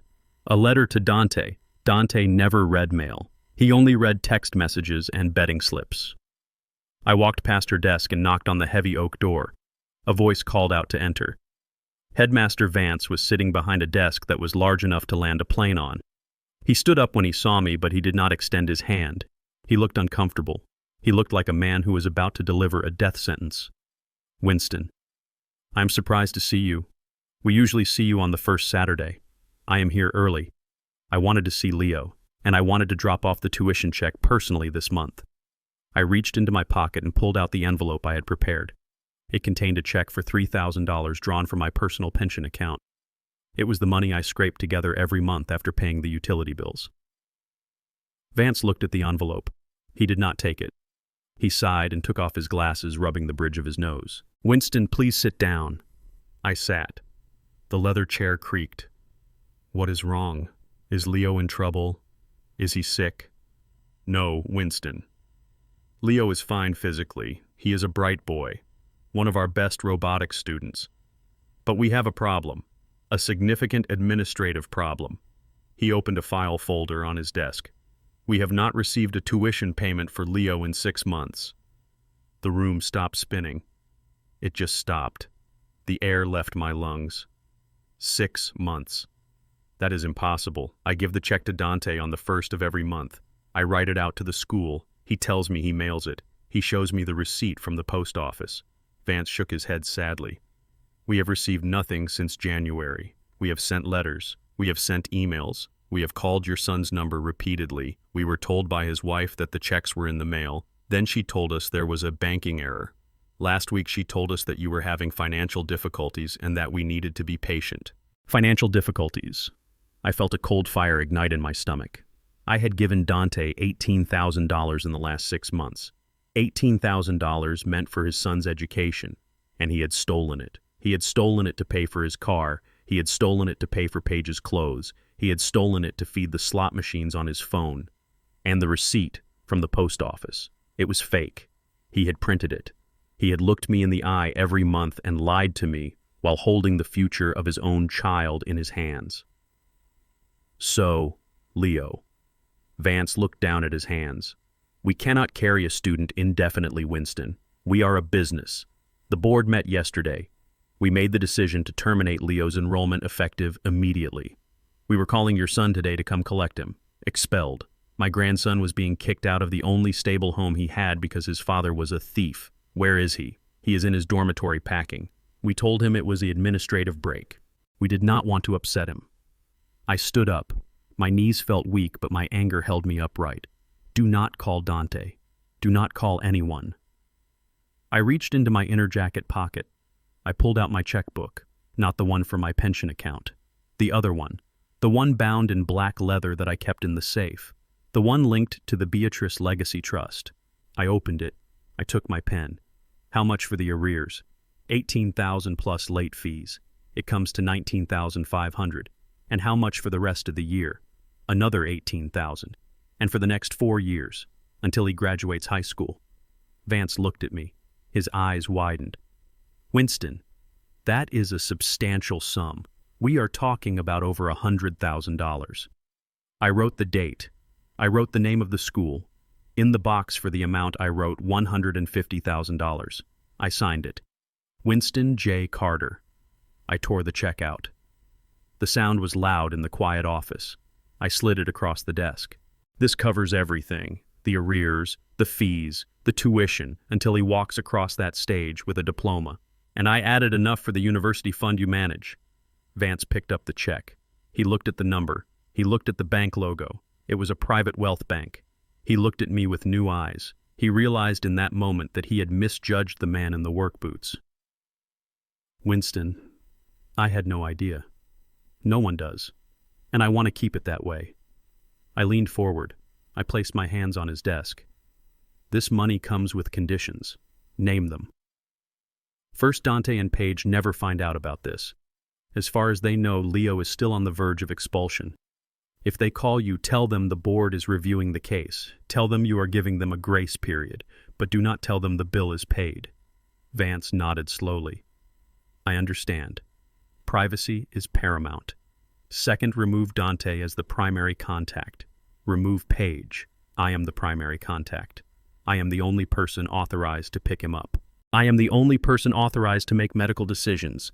If they try to take him out of school, you call me, and you call the police. Is there a custody order, Winston? Not yet, but there will be. Until then, you operate under the assumption that they are a threat to his education. Because they are. They stole his tuition money. That is theft. Vance typed something into his computer. Done.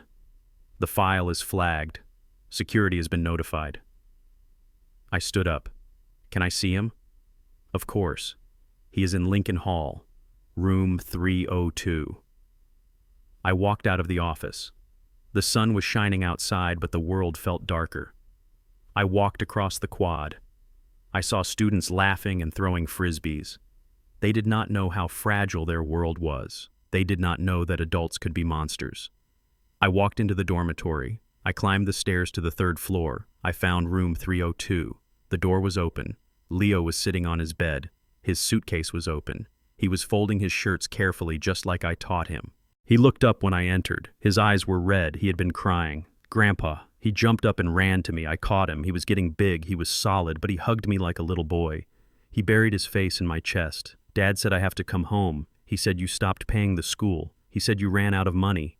The lie was so cruel it took my breath away. Dante had blamed me. He had told his son that I was the failure. He had poisoned the boy against me to cover his own crime. I held him tight. I smelled the soap he used. I felt his heart beating against my ribs. Your dad is wrong, Leo. There was a mistake at the bank. A computer error. I fixed it. He pulled back. He looked at me. His eyes were full of hope and fear.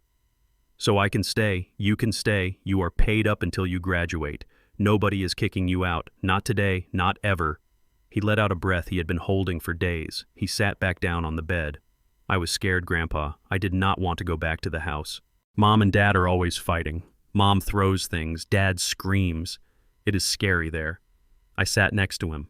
I put my arm around his shoulder. I know, son. I know. I looked around the room. I saw his robotics trophy on the shelf. I saw the picture of Beatrice next to his bed. He was a good boy. He deserved better than the parents he got. Leo, I need you to do something for me. It is a secret mission, like in your video games. He wiped his eyes. He looked interested. What kind of mission? I need you to pretend. When you talk to your dad, pretend you are still worried about school. Do not tell him I came here. Do not tell him I paid. If he asks, tell him the headmaster said he could stay for a few more weeks while they figure it out. Can you do that? Why, Grandpa?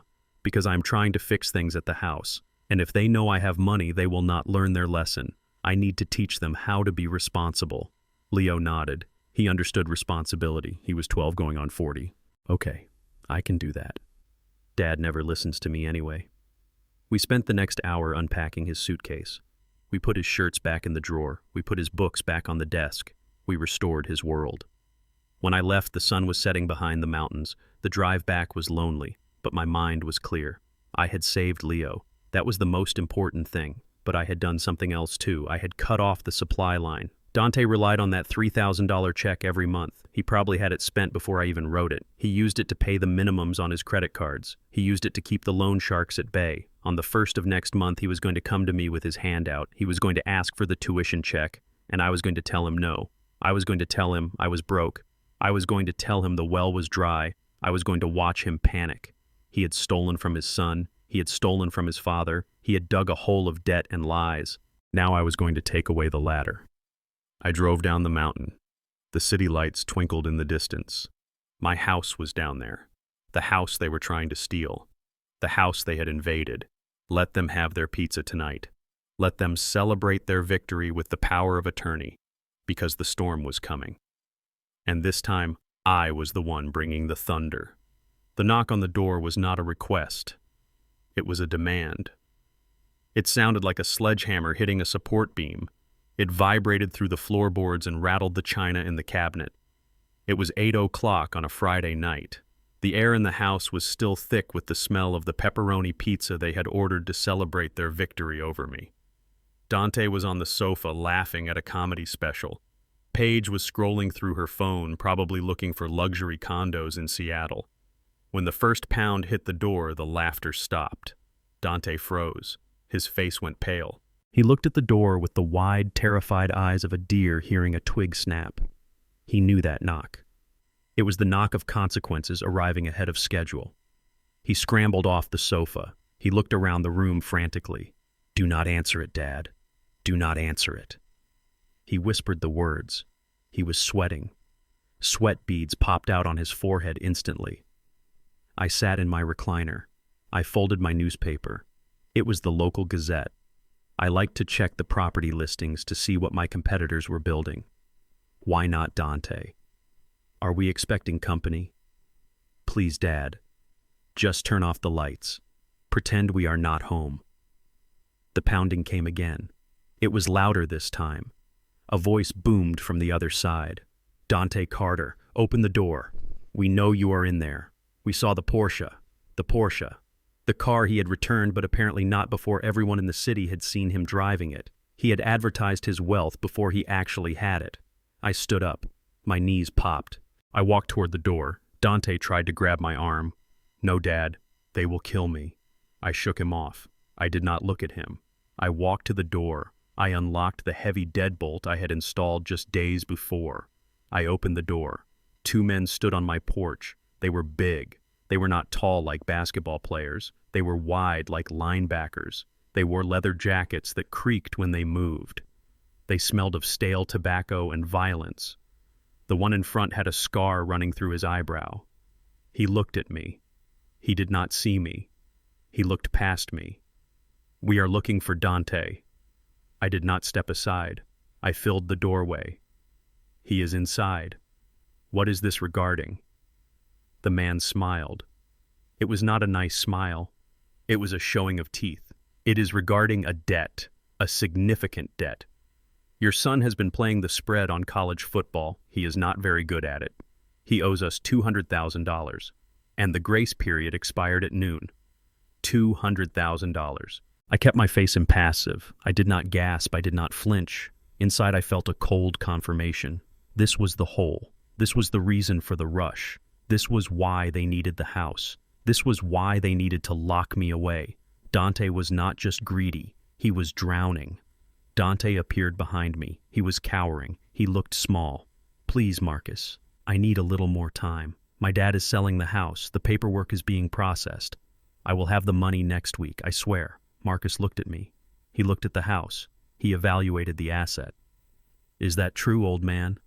Are you selling? I looked at Marcus. Then I looked at Dante. My son was pleading with his eyes. He was begging me to lie for him. He was begging me to save him from the sharks he had invited into our lives. I turned back to Marcus. My name is Winston Carter. This is my house. It is not for sale. It will never be for sale. If my son owes you money, that is between you and him, but you will not collect it from my property. Dante let out a strangled sound. It was the sound of a drowning man watching the life raft sail away. Dad, what are you doing? Tell him. Tell him about the power of attorney. I looked at Dante cold and hard. The power of attorney that I signed under duress, the one my lawyer has already flagged with every bank in the state. That document is worthless, Dante. Just like your promises. Marcus laughed. It was a dry, dusty sound.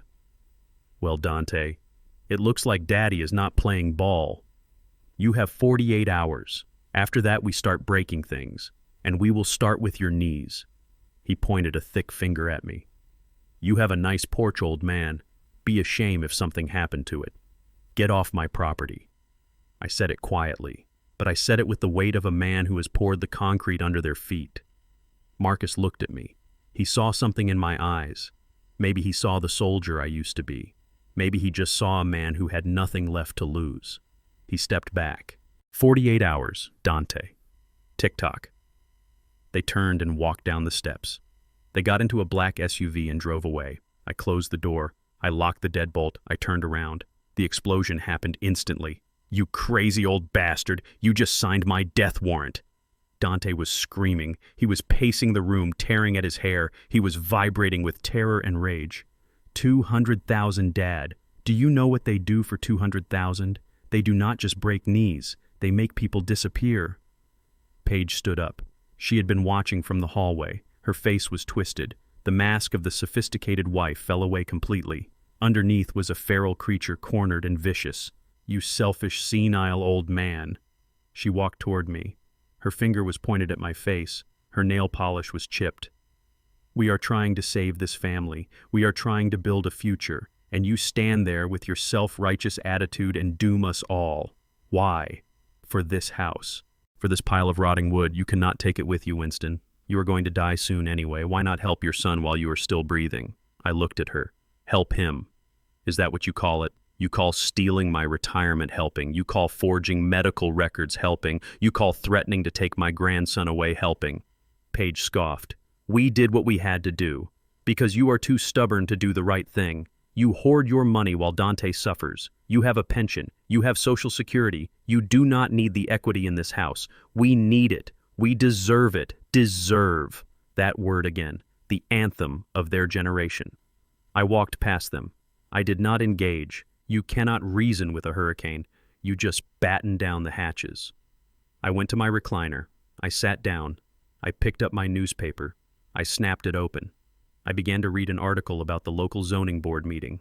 The silence in the room was electric. It was the silence of a fuse burning down.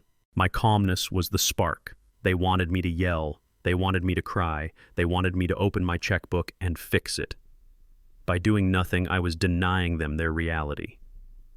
Dante stopped pacing. He looked at me. He looked at the newspaper hiding my face. He breathed heavy, ragged breaths. Look at me, he shouted. Look at me when I am talking to you. I turned the page. I read about a proposal for a new park downtown. Dante snapped. He grabbed a vase from the side table. It was a cheap glass vase Paige had bought to stage the house. He threw it against the wall. It shattered. Glass rained down on the floor. I did not flinch. I did not look up. "Are you deaf?" I said, "Look at me." He walked over to the television. It was a 50-inch flat screen I had bought 3 years ago to watch football on Sundays. It was the only luxury I allowed myself. It was my window to the outside world. "You love this TV more than you love me, don't you? You sit there every night ignoring us, ignoring your problems." He grabbed the top of the TV. He rocked it back and forth. The stand creaked. "Dante, stop it," Paige said, but her voice lacked conviction. She wanted to see him break something too. She wanted to see me hurt. "If you are not going to help me, then you do not get to enjoy anything." Dante pulled the TV forward. It tipped. It fell. It hit the hardwood floor face down. The sound was a sickening crunch of plastic and glass. The screen cracked. The electronics sparked. A thin wisp of acrid smoke rose from the vents. The room went silent. The only sound was Dante's heavy breathing. He stood over the broken machine, his chest heaving, his hands clenched into fists. He looked at me expecting a reaction. He expected me to jump up. He expected me to strike him. I lowered the newspaper slowly. I folded it. I placed it on the side table. I looked at the black broken rectangle on the floor. I looked at the shards of glass. I looked at my son.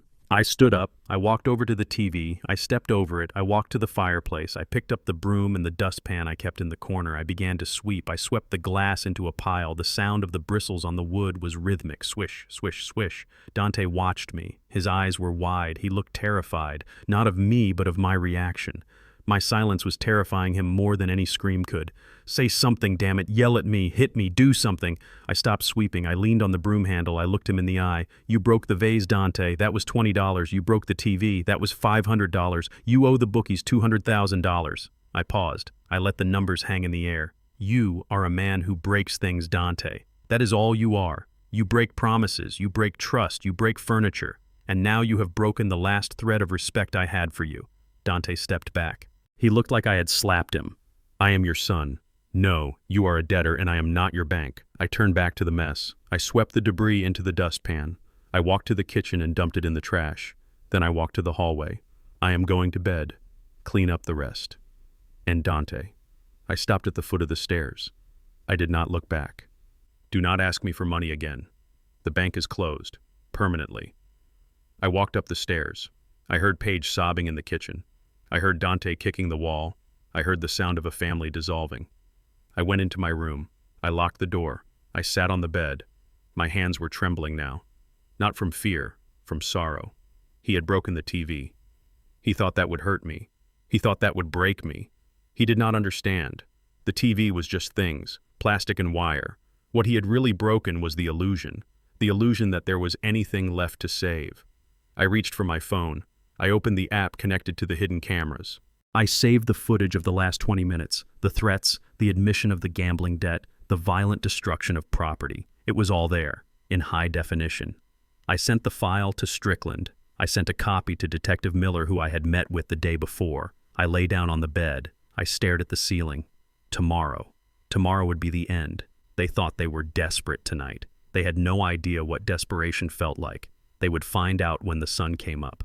I closed my eyes. I did not sleep. I waited for the dawn. And I waited for justice. Saturday evening arrived with the weight of a funeral shroud. The air in the house was stagnant, heavy with the unspoken threats of the previous night. I spent the afternoon in the kitchen. I peeled potatoes. I chopped carrots. I seared cubes of beef in the cast-iron pot Beatrice and I had received as a wedding gift 45 years ago. Cooking has always been my meditation. It is construction on a smaller scale. You build flavors layer by layer. You create something that nourishes. But tonight I was not cooking to nourish. I was cooking to test. I set the table. I laid out 3 placemats. I put down the silverware. I poured water into the glasses. It was a domestic scene, a tableau of family life, but it felt like a stage set for a tragedy. Dante and Paige came down at 6. They looked exhausted. Dante's eyes were rimmed with red and his hands shook slightly as he pulled out his chair. The 48-hour deadline from the loan sharks was ticking away in his head like a bomb. Paige looked pale and sharp, her face drawn tight with anxiety and malice. They sat down without a word. They did not look at me. They looked at the food with suspicion. I ladled the stew into bowls. The steam rose, carrying the scent of thyme and bay leaves. It was a smell that used to bring Dante running from the yard when he was a boy. Now he just stared at the brown liquid as if it were mud. "Eat," I said. "You need your strength." I sat at the head of the table. I picked up my spoon. I began to eat. The stew was good. It was rich and savory. It tasted like memory. Paige picked up her spoon. She dipped it into the bowl. She brought it to her lips. She took a small sip. Then she made a face of utter disgust. She dropped the spoon into the bowl. Ideally, it would have made a small clink, but she dropped it with enough force that broth splashed onto the tablecloth. "This is inedible, Winston." Her voice was sharp. It cut through the silence. "It is so salty. Are you trying to kill us? Is that it? You are trying to give us all heart attacks so you can keep your precious house." I looked at her. I had tasted the stew. It was perfectly seasoned. "It is not salty, Paige. It is seasoned. There is a difference." She pushed the bowl away. It slid across the table and teetered on the edge. "It is garbage, just like everything else in this house. You cannot even cook a simple meal without messing it up. My God, how did you survive this long?" Dante did not defend the food. He did not defend me. He pushed his bowl away too. He looked at me with a mixture of hatred and desperation. "Mom is right, Dad. This is gross. We cannot eat this. Order a pizza." I put my spoon down. I wiped my mouth with my napkin. I looked at the two people sitting at my table. They were adults. They were capable bodies. Yet they sat there demanding that I feed them, demanding that I house them, demanding that I solve the problems they had created. And when I offered them sustenance, they spat in my face. "I am not ordering a pizza," I said, "and I am not cooking again." Dante slammed his fist on the table. The silverware jumped. "So we starve. Is that the plan? You starve us out until we leave." I looked him in the eye. "No, Dante. You do not starve. You leave. You pack your bags tonight, you get in your car, and you leave my house tomorrow morning. By 8 o'clock. The silence that followed was absolute. It was the silence of a vacuum before the explosion. Dante stood up. His chair scraped violently against the floor. He looked at me with disbelief. "You are kicking us out, now, with everything that is going on." "Yes. You know I owe money, Dad. You know they are coming for me. If I do not have this address, if I do not have a place to stay, I am a dead man. That is not my problem, Dante. I offered you a home. You turned it into a war zone. I offered you food. You called it garbage. I offered you a father. You treated me like a bank. The bank is closed. The hotel is closed. Get out." Dante's face turned a color I had never seen before. It was a dark purple flushed with adrenaline and alcohol. He walked around the table. He moved with a jerky, aggressive rhythm. He looked like a man who had lost control of his own limbs. "You cannot kick us out. I have rights. I have the power of attorney. I own this house as much as you do." "The power of attorney is void, Dante. I signed it under duress. My lawyer filed the affidavit this morning. It is a worthless piece of paper. You own nothing." That was the trigger. The truth was the spark that ignited the gas. Dante roared. It was a sound of pure animalistic rage. He grabbed his bowl of stew and threw it. It hit the wall behind me. The ceramic shattered. The brown gravy dripped down the wallpaper Beatrice had picked out. "You old liar. You tricked me." He lunged at me. I stood up. I am 68 years old, but I am strong. I braced myself, but I did not expect the speed. I did not expect the sheer violence of my own son. Dante did not punch me. He slapped me. It was an open-handed strike across the face. It cracked like a whip. His hand was heavy and hard. The impact spun my head to the side. My glasses flew off my face and skittered across the floor. I stumbled back. My hip hit the sideboard. I felt a sharp pain in my cheek. I felt the heat of the blow spreading across my skin. I looked at him. I was in shock. My son had laid hands on me. He had struck the face that had kissed his forehead when he had a fever. He had struck the face that had smiled at him at his graduation. Dante looked at his hand. He was panting. But he did not look sorry. He looked empowered. He looked like a man who had finally broken a barrier he had wanted to break for a long time. "You think you are better than me?" he screamed. "You think you are some kind of king in your little castle. You are nothing. You are just a stubborn old man who needs to die." He stepped forward again. He shoved me. He pushed me with both hands hard against my chest. I lost my balance. My boot slipped on the hardwood floor. I fell backward. I fell hard. The back of my head struck the corner of the dining table. There was a flash of white light. Then there was a dull thud that vibrated through my skull. I hit the floor. The world spun. My vision blurred. I felt a warm wetness trickling down the back of my neck. It was blood. I lay there on the floor. I looked up at the ceiling. I saw the crack in the plaster that I had been meaning to fix. I saw the chandelier swinging slightly from the vibration of the impact. I looked at Dante. He was standing over me. His chest was heaving. His fists were clenched. He looked down at his father bleeding on the floor, and he did not move to help. He stood there breathing hard, watching the blood pool around my head. Paige stood up. She walked over to where I lay. She stood next to Dante. She looked down at me with a cold, clinical detachment. She did not scream. She did not call 911. She looked at Dante and said 4 words that I will carry to my grave. He deserved that, Dante. Dante nodded. He looked at me with disgust. Yeah, he did. Maybe now he will listen. Maybe now he will stop playing games. Get up, old man, Dante spat. Stop being dramatic. I barely touched you. I did not move. Not because I couldn't, but because I was listening. I was recording. The camera in the vent was recording. The microphone on my phone in my pocket was recording. I lay there and I felt the blood soaking into my collar. I felt the throbbing in my skull. But strangely, I did not feel pain. I felt clarity. For months, I had been trying to find a way to save him. I had been trying to find the boy inside the monster. I had held on to the hope that this was just a phase, that the drugs or the gambling or the stress had twisted him, and that if I just loved him enough, he would come back. But as I looked up at his sneering face, as I listened to his wife justify his violence, I realized the truth. The boy was dead. My son was gone. The thing standing above me was a stranger who wanted me dead, a stranger who would step over my body to get to my wallet. I slowly pushed myself up. My head swam. I put a hand to the back of my neck. It came away red. I looked at the blood on my fingers. It was dark and thick. I used the chair to pull myself to my feet. I swayed. I grabbed the edge of the table to steady myself. Dante took a step back. He looked wary now. Maybe he saw something in my eyes. Maybe he realized he had gone too far, or maybe he was just afraid I would hit him back. But I did not raise my hand. I did not shout. I did not cry. I reached into my pocket. I pulled out a handkerchief. I pressed it to the wound on my head. I looked at Dante. I looked at him with eyes that were dry and cold. I looked at him like a building inspector looking at a structure that has been condemned. "So you finally learned," Dad Dante sneered, trying to regain his bravado. "You finally learned who is in charge."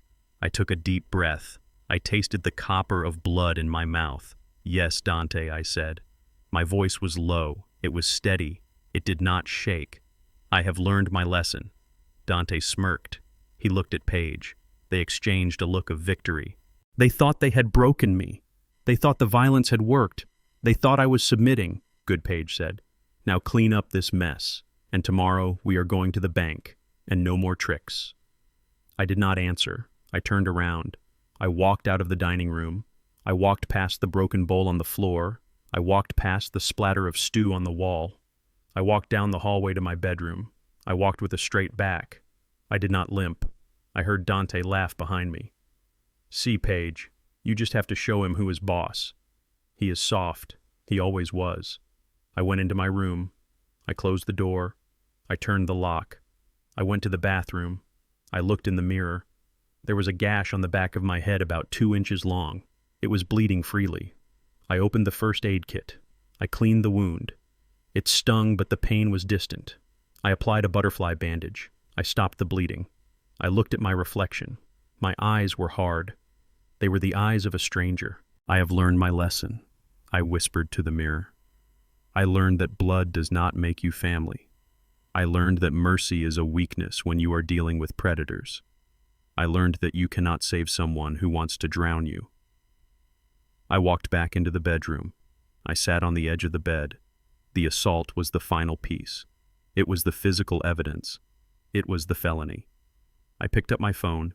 I stopped the recording. I saved the file. Then I opened my contacts. I scrolled past the doctor, I scrolled past the bank. I stopped at the name of the sheriff. Jim Patterson. We fished together on Sundays. He was a good man, a fair man.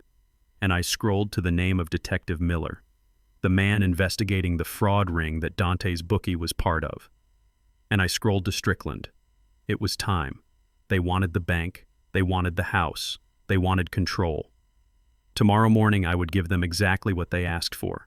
I would give them a full accounting. I lay down on the bed fully clothed. I listened to the sounds of the house. I heard Dante and Paige upstairs. They were arguing about what color to paint the living room once I was gone. They were spending money they did not have. They were planning a future on a grave they had just dug. I closed my eyes. Sleep well, Dante. Sleep well, Paige. Because when you wake up, the world will be a very different place. I am Winston Carter, and I have learned my lesson. The deadbolt slid into place with a sound that felt final. It was a heavy metallic clack that separated my world from theirs. I stood with my back against the wood of the bedroom door. I could hear my own breathing. It was ragged and shallow. I touched the bandage on the back of my head. It was damp. The blood had stopped flowing freely, but the throb was there. It beat in time with my heart. Thump, thump, thump. Each beat was a reminder of the hand that had struck me. I did not sit down immediately. I walked to the window. I looked out at the street. The streetlights were humming. The neighborhood was asleep. They did not know that inside the brick house on the corner, a family had just died. The autopsy was finished. The cause of death was greed. Now it was time to arrange the funeral. I moved to my desk. I sat in the leather chair that had molded to my shape over 20 years. I turned on the small desk lamp. The pool of yellow light illuminated my phone. It sat on the blotter like a black monolith. It was the instrument of my judgment. I picked it up. My hands were steady. The trembling from earlier had passed. It had been replaced by a cold mechanical precision. I was back on the job site. I was looking at a structure that was unsound. I was preparing to bring it down with a controlled demolition. I dialed the first number. Jim Patterson answered on the second ring. He sounded groggy. It was late. Sheriff Patterson. Jim, it is Winston. There was a pause. The rustle of sheets. The shift in tone from sleep to alert. Winston. Is everything all right? It is past midnight. I need you to come to the house tomorrow morning, Jim. 8 o'clock sharp, and bring 2 deputies. Jim was silent for a moment. He was a good man. He had known Dante since he was in diapers. He had fished with me on the Chattahoochee River. He knew a man like me did not make this kind of request lightly. Is it Dante?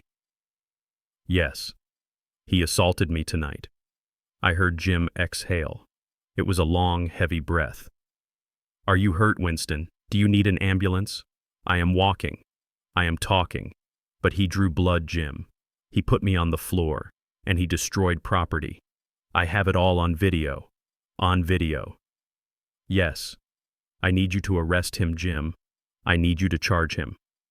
Assault, battery, elder abuse. Jesus, Winston. That is a felony. He will go to prison. I know. That is where he belongs. I hung up. I did not wait for him to argue. I did not want his sympathy. I needed his badge. I dialed the second number. Franklin Strickland was awake. Lawyers like him do not sleep. They wait in the dark for opportunity. Winston, I saw the file you uploaded. The video. You saw it. I saw it. It is brutal, Winston. I am so sorry. Do not be sorry, Frank. Be a lawyer. Execute the eviction. Now. Tonight. Tonight. I want the paperwork ready. I want the deed transfer finalized. I want the restraining order drafted and signed by a judge. Wake one up if you have to. You know Judge Henderson owes me a favor from the election cycle. I can have the papers served in the morning, Winston. But are you sure? Once we file the restraining order, he cannot come within 500 feet of you. He will be homeless. He made his choice when he raised his hand, Frank. He is not my son anymore. He is a trespasser, and I want him removed. Understood. I will meet the sheriff at your door at 8. And Frank, the trust. Yes. Cut him off. Completely. Not a dime. Not a penny. If he needs a lawyer for his defense, let him use a public defender. Consider it done. I hung up. The second pillar was in place. The law was coming. I dialed the third number. Detective Miller picked up on the first ring. He was working the night shift. He was the man investigating the underground gambling ring that had its claws in my son. Mr. Carter. Detective, you told me you needed leverage on the bookies. You told me you needed a witness who could tie the debts to the enforcers. I did. My son owes them $200,000. They came to my house. They threatened me. I have their faces on my doorbell camera, and I have my son on tape admitting to the debt and the threats. Miller's voice sharpened. That is actionable, Mr. Carter. That connects the dots. We can use that to get a warrant for the bookie. But your son, he will be implicated. He will be charged as an accessory to the fraud if we find out he was moving money for them. Let the chips fall, detective. If he broke the law, he pays the price. I am sending you the files now. Meet me here at 8. I will be there. I put the phone down. The trinity was complete. The sheriff, the lawyer, the detective, the Father, the Son, and the Holy Ghost of justice. I stood up. I walked to the closet. I pulled out my suitcase. It was a small leather weekender. I had bought it 10 years ago for a trip Beatrice and I had planned to take to Paris. We never went. The cancer took her first. Now I was finally using it. I did not pack clothes. I did not pack shoes. I could buy those things. I was a wealthy man. I packed the things that money could not replace. I walked to the nightstand. I picked up the framed photo of Beatrice. The glass was gone, broken by the careless elbow of a stranger at the party. I ran my thumb over her face. I placed the photo gently between the layers of the lining. I opened the top drawer. I took out my military medals, the Purple Heart, the Bronze Star. They were heavy in my hand. They were reminders of a time when I fought for a country that did not always love me back. Now I was fighting a war in my own living room. I wrapped them in a handkerchief and placed them in the bag. I took the small wooden box from the shelf. Inside was a lock of hair from Leo's first haircut, a tiny golden curl, and a silver pocket watch that had belonged to my father. He was a sharecropper who never owned a patch of dirt in his life. He had given me that watch on his deathbed and told me to be a man who owns his time. I put the box in the bag. I walked to the bathroom. I took my medication. I took the new bottle of blood pressure pills, the one I had locked in the safe. I put it in the side pocket. I looked around the room. The bed where I had slept for 40 years, the wardrobe I had built, the view of the oak tree in the yard. I was leaving it all. I was leaving the shell of my life. But I was taking the kernel. I was taking the spirit. I zipped the bag shut. It made a sound like a zipper on a body bag. I carried the bag to the door and set it down. Then I went back to the desk. I turned on the printer. It hummed to life. A mechanical beast waking up. I opened my laptop. I opened the folder labeled Evidence. I selected the files, the bank statements showing the unauthorized withdrawals, the credit card bills for the Porsche, the emails from the school about the unpaid tuition, the digital copy of the forged medical records I had intercepted, and the still frames from the video. The moment Dante's hand connected with my face, the moment I hit the floor, the moment Paige looked down at me and smiled, I hit print. The machine began to work. Whir, click, slide, whir, click, slide. Paper began to fill the tray, sheet after sheet of damning truth. It was a paper trail of betrayal. It was the receipt for a transaction that had cost me my heart. I watched the pages stack up. They were warm to the touch. The ink smelled sharp. I took a manila envelope. I put the stack inside. It was thick. It was heavy. I wrote a name on the front. Dante. I placed the envelope on the desk next to the lamp. It would be the first thing he saw when the law came through the door. I turned off the lamp. The room plunged into darkness. I walked to the window again. The sky was beginning to turn a lighter shade of gray. The dawn was coming. The longest night of my life was ending. I felt a strange calm settle over me. It was the calm of a man who has done the math. I had calculated the load. I had checked the stress points. I knew the structure was going to fail, and I had cleared the area. I was not afraid of Dante anymore. I was not afraid of the future. I was Winston Carter. I had started with nothing. I could start again. But this time I would build on a foundation that could not be shaken. I sat in the chair by the window. I watched the sun rise over the trees. It painted the sky in streaks of blood and gold. It was a beautiful morning for a reckoning. I heard a noise upstairs, a floorboard creaking. They were awake. They were probably stirring in their bed thinking they had won. They were probably dreaming of the bank account they would drain on Monday. Sleep well, children. Enjoy the last few minutes of your ignorance, because when that doorbell rings, your world is going to end. I checked my watch. 6:30. I had 90 minutes. 90 minutes to prepare the final meal. 90 minutes to set the stage. I stood up. I picked up my suitcase. I walked to the door. I unlocked it. I walked out into the hallway. The house was quiet. I walked to the kitchen. It was time to cook. The smell of frying bacon is usually a smell of welcome. It is the scent of Sunday mornings and family gatherings. It is the smell of safety. But on this Sunday morning, the smell of bacon was a lie. I stood at the stove, flipping thick slices of cured pork in the cast-iron skillet. The grease popped and hissed. It sounded like small-caliber gunfire. I was not cooking breakfast. I was cooking the last meal for the condemned. I had been up since 6. I had showered and dressed in my best suit. It was a charcoal gray wool suit I had bought for Beatrice's funeral. I wore a crisp white shirt and a black tie. I looked like a man going to church or a man going to court. To Dante and Paige, I probably looked like a servant trying to make amends. They would interpret the suit as a sign of respect for their new authority. They would be wrong. I stirred the grits. They were stone-ground yellow grits, the kind that take an hour to cook properly. I added butter. I added heavy cream. I added sharp cheddar cheese. It was a rich, heavy dish. It was comfort food. It was the kind of food that makes you sleepy and slow. I wanted them slow. I wanted them full and heavy and complacent. I pulled a tray of biscuits out of the oven. They were golden brown and flaky. I had made the dough from scratch, cutting the cold butter into the flour with my own hands. The same hands that had built this kitchen. The same hands my son had struck the night before. I set the table. I did not use the everyday plates. I used the fine china. The plates with the gold rim that Beatrice loved. I polished the silverware until it gleamed. I folded the linen napkins into precise triangles. I poured fresh orange juice into crystal glasses. It was a masterpiece of domesticity. It was a trap. At 7:30, I heard them stirring upstairs. I heard the heavy thud of feet on the floorboards. I heard the water running in the bathroom. They were waking up to a world they thought they owned.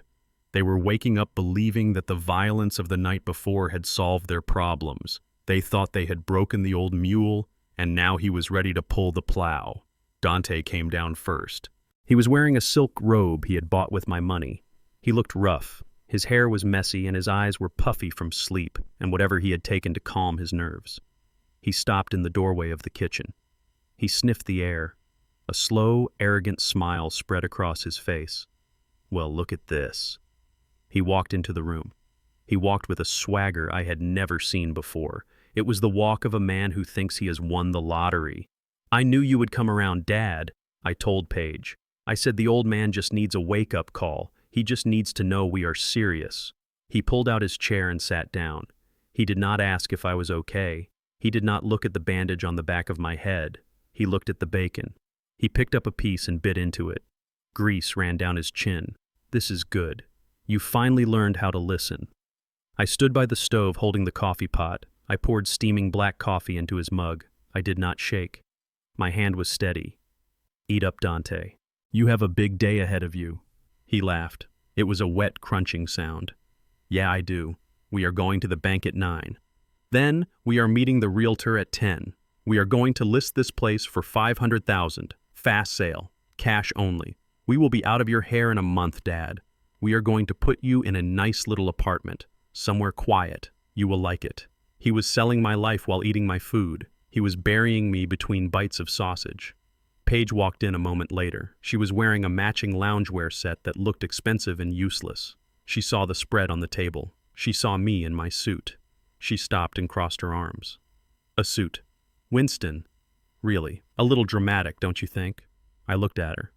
I like to look my best on Sundays, Paige. She rolled her eyes and sat down next to Dante. She picked up her fork and poked at the grits. She was suspicious by nature, but her greed was stronger than her caution. She took a bite. She hummed in approval.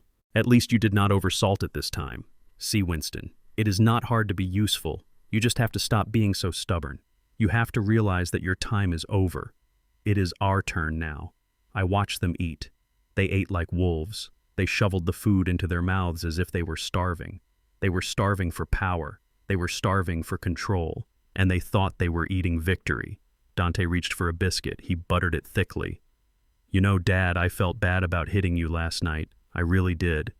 But you gave me no choice. You pushed me. You have to understand that. A man has to protect his family, and you were threatening my family. He was justifying his violence with the logic of an abuser. He was rewriting history to make himself the hero. I understand, Dante. I understand perfectly. He nodded, satisfied. Good. I am glad we are on the same page. Now, about the accounts. I need you to sign the transfer forms before we leave. I printed them out last night. It will save time at the bank. He reached under his chair and pulled out a folder. He placed it on the table next to the butter dish. It was the paperwork to drain the Beatrice Trust. He thought the signature I gave him yesterday was the key. He did not know it was the alarm. Just sign here, Dad, and we can put all this ugliness behind us. I looked at the folder. I looked at the clock on the wall. It was 7:55. Not yet, Dante. Let us finish breakfast first. A man should not do business on an empty stomach. Dante shrugged. Fine. But right after coffee we sign. No more delays. He went back to his food. He was confident. He was relaxed. He was entirely unaware that the sword of Damocles was hanging by a thread directly over his head. I poured myself a cup of coffee. I sat down at the head of the table. I did not eat. I just watched them. I memorized this moment. I wanted to remember exactly what they looked like when they thought they were untouchable. I wanted to remember the grease on Dante's chin. I wanted to remember the smug look in Paige's eyes, because in 5 minutes those looks were going to vanish forever. The clock ticked. The second hand swept around the face. 7:58, 7:59. Dante wiped his mouth with the linen napkin. He burped loudly. That was a good meal, Dad. Probably the best thing you have ever done for me. He leaned back in his chair, linking his hands behind his head. You know, I was thinking. Since we are selling the house, maybe we should keep your truck. It would be good for hauling stuff. You do not need to drive anymore anyway. Your eyes are getting bad. He was stripping me down to the bone. He wanted the house. He wanted the money. Now he wanted the truck. He wanted to leave me with nothing but the clothes on my back. I sipped my coffee. It was hot and bitter. We will see, Dante. We will see. The clock struck 8. Ding, ding, ding. The grandfather clock in the hall chimed the hour. The deep, resonant sound filled the house. It sounded like a bell tolling for the dead. And then right on cue, the doorbell rang. It was not a polite ring. It was a long, solid press. It demanded attention. Dante jumped. He looked at the door. He looked at me. Who is that? Are we expecting someone? I put my cup down. I placed my hands on the table. I believe that is for me. Dante frowned. For you. Who visits you at 8 in the morning on a Sunday? Go get it, Dad. And get rid of them. We have business to discuss. I did not move. I stayed seated. I looked at him. No, Dante. I think you should get it. It is your house now, isn't it? You are the man in charge. You answer the door. Dante glared at me. He was annoyed. He stood up, sighing loudly. Fine, I will get it. But if it is one of your old church friends, tell them to go away. We are busy. He walked out of the kitchen. I heard his heavy footsteps in the hallway. I heard him unlock the deadbolt. I heard the door open. Then I heard the silence. It was a sudden, absolute silence. The kind of silence that happens when the air is sucked out of a room. Then I heard a voice. A deep, authoritative voice I knew well. Dante Carter. It was Sheriff Patterson. I picked up my fork. I pierced a piece of sausage. I put it in my mouth. I chewed slowly. Paige looked at the doorway. Her fork was suspended halfway to her mouth. Who is it, Dante? She called out. Dante did not answer. He was backing into the kitchen. He was walking backward with his hands raised in the air. His face was the color of ash. His eyes were wide with terror. Step back into the kitchen, son, Sheriff Patterson said. His voice was calm, but his hand was resting on his holster. Dante backed into the room. Behind him came the reckoning. Sheriff Patterson walked in first. He was in full uniform. His hat was pulled low over his eyes. He looked like a mountain. Behind him was Detective Miller wearing a cheap suit and a grim expression. And behind them was Franklin Strickland carrying a briefcase that looked like it contained a bomb. The kitchen suddenly felt very small. Paige dropped her fork. It clattered onto the china plate. She stood up, knocking her chair over. Who are you? What is going on? You cannot just walk in here. Sheriff Patterson looked at her. He did not blink. Sit down, ma'am. It was not a request. Paige sat. She collapsed into her chair as if her legs had been cut off. Dante looked at me. He looked at the officers. He looked back at me. He was trying to process what was happening. His brain could not reconcile the image of his defeated father with the reality of the armed men in his kitchen. Dad, what is this? Who are these people? I did not look at him. I looked at my grits. I added a little more butter. I stirred them slowly. Sheriff Patterson stepped forward. He pulled a pair of handcuffs from his belt. The metal clicked. It was a sharp, cold sound. Dante Carter, you are under arrest. Dante laughed. It was a high-pitched, hysterical sound. Arrest. For what? I did not do anything. This is a mistake. Dad, tell them. Tell them this is a mistake. I took a sip of my orange juice.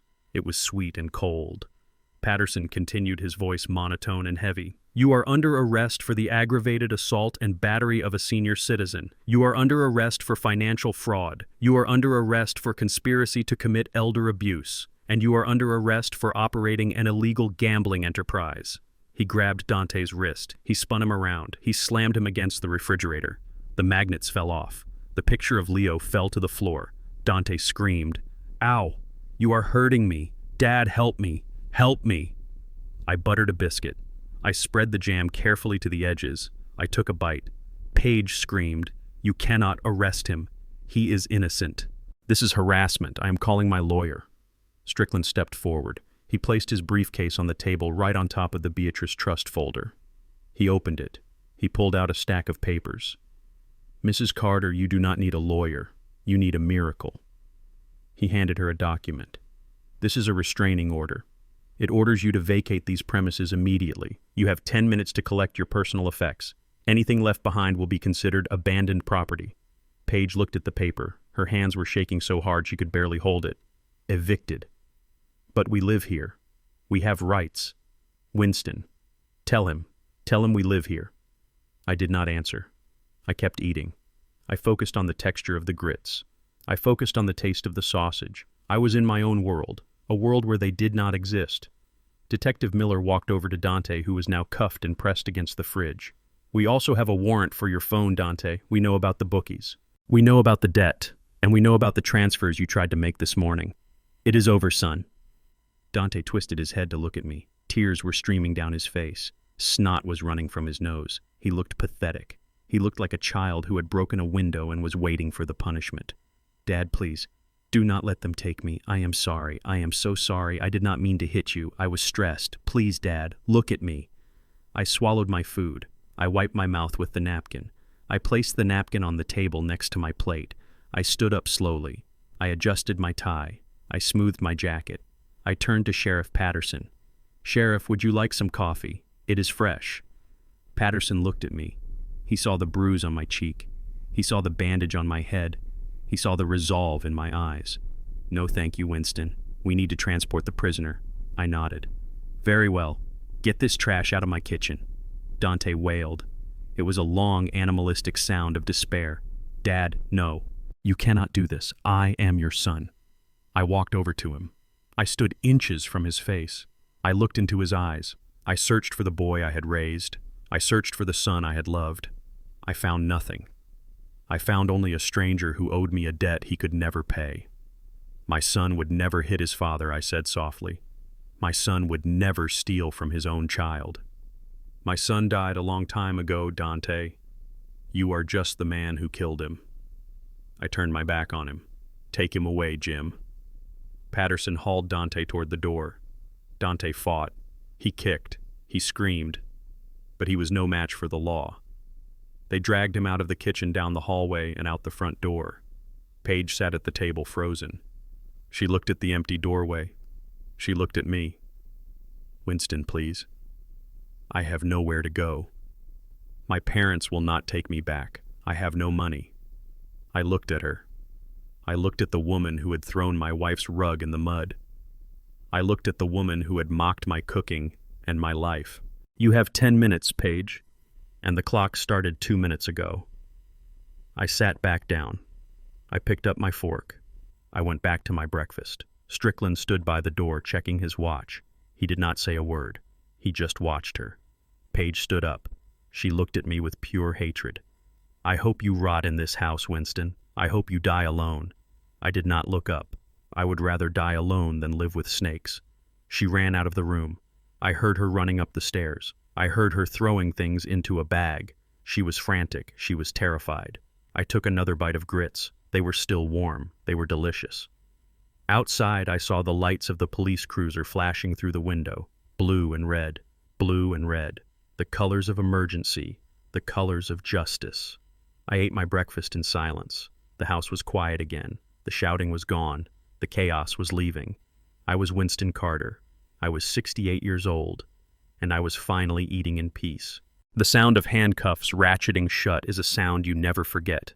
It is distinct. It is the sound of metal teeth biting into metal. It is the sound of freedom ending. Sheriff Patterson tightened the steel around Dante's wrists. He did not do it gently. He did it with the efficiency of a man who has arrested hundreds of criminals. Dante gasped as the metal pinched his skin. He looked down at his hands. He looked at the silver bracelets that bound him. He could not believe it. He looked up at me. His eyes were wet. His mouth hung open. "Dad, tell him to stop. This is a mistake. I am your son. You cannot let them take me to jail." I sat at the head of the table. I picked up my napkin and dabbed the corner of my mouth. I looked at the man in the handcuffs. I looked at the man who had shoved me to the floor 12 hours ago. I looked at the man who had stolen my money and threatened my peace. "You are right, Dante. You are my son. And that is why this is so necessary. A father's job is to teach his child the difference between right and wrong. I failed to teach you that with words. So now the state of Georgia will teach you with iron bars." Sheriff Patterson grabbed Dante by the arm. He hauled him up. Dante stumbled. His knees were weak. He looked like he was going to vomit on my floor. "You have the right to remain silent," Patterson recited. His voice was a low rumble.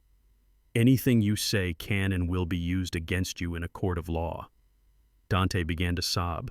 It was a pathetic sound. It was the sound of a bully who has finally met someone bigger than him. I did not mean it. It was an accident. I just pushed him a little. He fell on his own. He is old. He is clumsy. Detective Miller stepped forward. He held up a tablet. The screen was black. He tapped it. The video began to play. It was the footage from the night before. It was crystal clear. The camera hidden in the vent had captured everything. It showed Dante screaming. It showed the rage in his face. It showed him strike me. It showed the force of the blow. It showed me falling. It showed my head hitting the table. And then it showed Dante standing over me. It showed him sneering. It showed him doing nothing to help. Miller paused the video on a freeze frame of Dante's face. It was a face twisted with hate. "That does not look like an accident, Mr. Carter. That looks like aggravated assault. And since the victim is over 65 years of age under Georgia law, that is a special felony. You are looking at a mandatory minimum sentence. 5 years. No parole." Dante stared at the screen. He saw his own sin captured in high definition. He saw the proof that would bury him. He slumped against the refrigerator. The fight went out of him. "But I have money," he whispered. "I have the trust fund, the Beatrice Legacy Trust. I have power of attorney. I can pay for a lawyer. I can pay bail." I laughed. It was a dry, humorless sound. Strickland stepped forward. He placed his briefcase on the table. He opened it. He pulled out the blue folder Dante had forced me to sign. "I am glad you brought that up," Dante, Strickland said. He held up the document. He pointed to the signature at the bottom. "You were in such a rush to rob your father that you did not even look at the signature. You saw what you wanted to see." Dante squinted. He tried to focus through his tears. "It says, Winston Carter. It is legal." "Read it again," Strickland said. "Read the middle name." Dante looked. "Winston Jerome Carter." "So what?" "That is his name." Strickland smiled. It was the smile of a shark circling a seal. "No, Dante. His legal name is Winston J. Carter. For 40 years, every legal document relating to his estate has been signed with the initial J. But 3 years ago, we filed a special affidavit with the courts and the banks. It states that any document signed with the full middle name Jerome is to be considered signed under duress. It is a distress signal, Dante. It means there is a gun to his head. It means the document is void the moment the ink hits the paper." Dante's face went white. He looked at me. He looked at the man he thought was senile.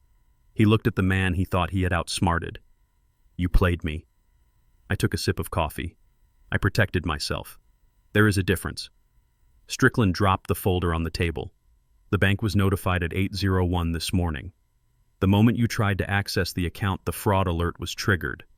That is why Detective Miller is here. Attempted grand larceny, wire fraud, identity theft. Dante looked at the floor. He realized the trap had closed.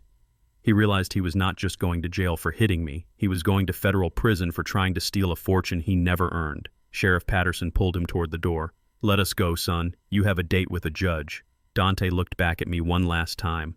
Dad, please. I did not look at him. I looked at my breakfast. Goodbye, Dante. They dragged him out. I heard the front door open. I heard the heavy footsteps on the porch. I heard the car door slam. The kitchen was quiet, but we were not done. Paige was still standing by the doorway. She had stopped running. She had come back down when she heard the police reading Dante his rights. She stood there clutching her designer handbag. Her face was pale, but her eyes were still defiant. She thought she was safe. She thought she was just an observer. She looked at me. She smoothed her silk blouse. She tried to compose herself. Well, she said, her voice shaking only slightly. You sent your own son to prison. I hope you are happy, Winston. I hope it was worth it. I turned my chair to face her. Sit down, Paige. She hesitated. I am leaving. I am going to my parents' house. You cannot stop me. I did not touch you. I did not hit you. You have nothing on me. Strickland cleared his throat. Actually, Mrs. Carter, we have quite a lot on you. Paige froze. She looked at the lawyer. What are you talking about? Miller tapped the tablet again. The video resumed. It showed me lying on the floor bleeding. It showed Paige standing over me. And then the audio filled the room. He deserved that, Dante. Miller paused the video. That is you, Mrs. Carter, encouraging the assault, condoning the violence. In the eyes of the law, that makes you an accessory. But that is not all. Miller swiped the screen. A new document appeared. We have the emails you sent to the nursing home. We have the emails you sent to the loan sharks negotiating a payment plan using Mr. Carter's assets as collateral. We have the text messages between you and your husband plotting to forge medical records. Miller looked at her. Conspiracy to commit elder abuse, conspiracy to commit fraud, and financial exploitation of a vulnerable adult. You are not going to your parents' house, Mrs. Carter. You are going to the station for processing. Paige dropped her bag. Her hands flew to her mouth. She looked at me, her defiance shattered. She looked like a child who had been caught stealing candy. Winston, please. I was just supporting my husband. I was scared of him. He made me do it. I stood up. I walked over to her. I looked down at her. He made you throw my wife's rug in the mud. He made you destroy my dining room wall. He made you treat me like a dog in my own home. Paige began to cry. Real ugly tears. I am sorry. I am so sorry. We can fix this. I will take care of you. I will cook for you. Just tell them not to arrest me. I laughed. You cook for me. You called my cooking garbage, Paige. You said I was useless. I turned to Strickland. Give her the paper, Frank. Strickland handed Paige a document. It was a single sheet of heavy paper.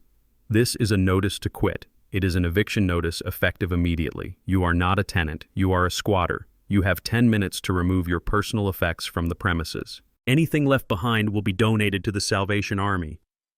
Paige stared at the paper. 10 minutes.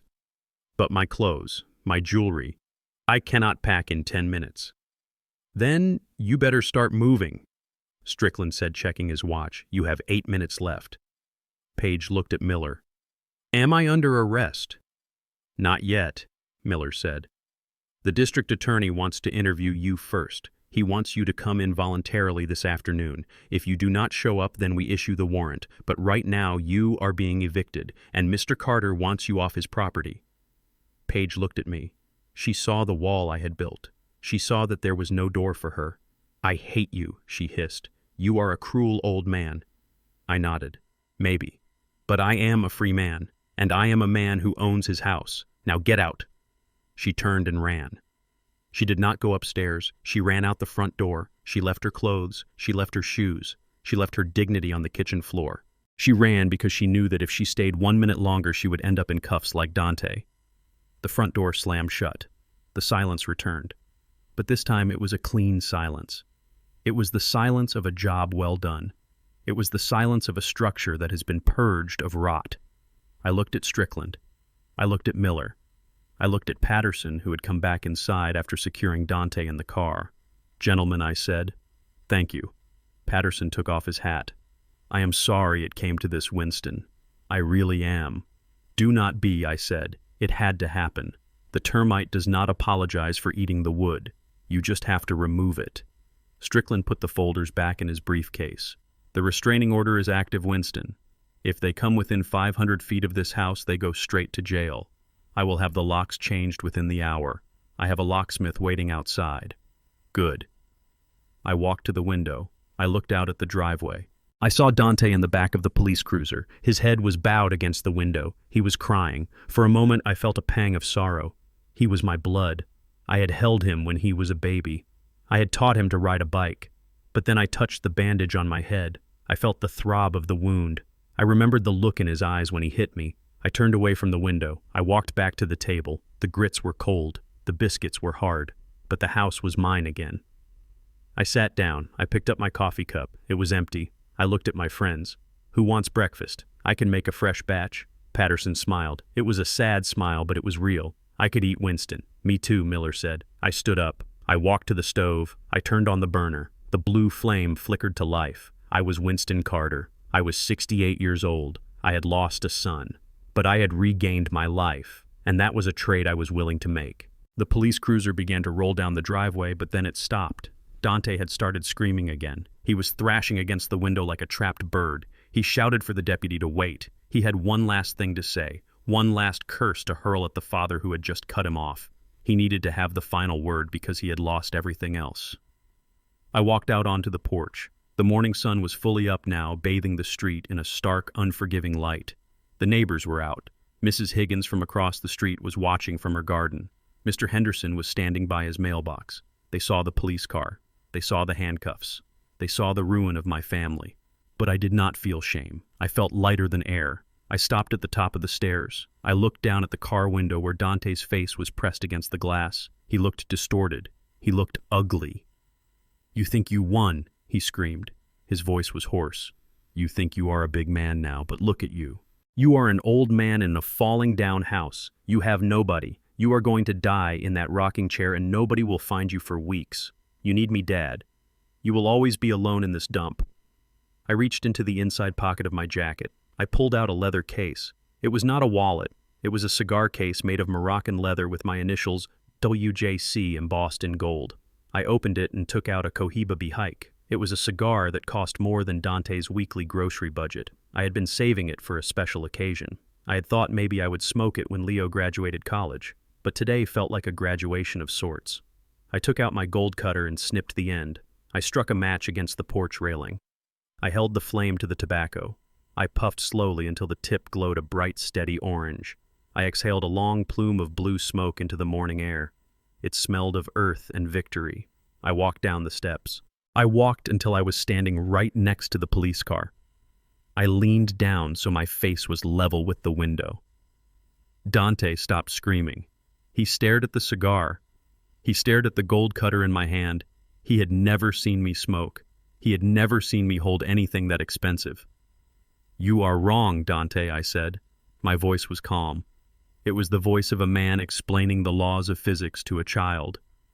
This house, this raggedy, falling-down house you hate so much, it was never my prison. It was a test site. I kept it to see if you could love the man without the money. I kept it to see if you respected the father or just the wallet. I took another drag of the cigar. "You failed the test, son. You failed it spectacularly."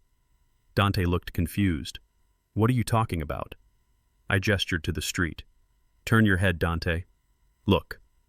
A car turned the corner at the end of the block. It was not a police car. It was not a taxi. It was a silver Rolls-Royce Phantom. It glided down the street like a shark moving through water. The sunlight gleamed off the spirit of ecstasy on the hood. It was a machine of pure power and elegance. It was out of place in this neighborhood. It looked like a spaceship that had landed in a cornfield. Dante's eyes went wide. He stopped breathing. The car slowed to a stop right in front of my driveway, blocking the police cruiser. The driver's door opened. A man stepped out. He was tall. He was black. He wore a black suit and a chauffeur's cap. He walked around the car. He ignored the police. He ignored Dante. He walked straight to me. "Good morning, Mr. Carter," he said. He opened the back door of the Rolls-Royce. The interior was cream leather and walnut wood. It looked comfortable.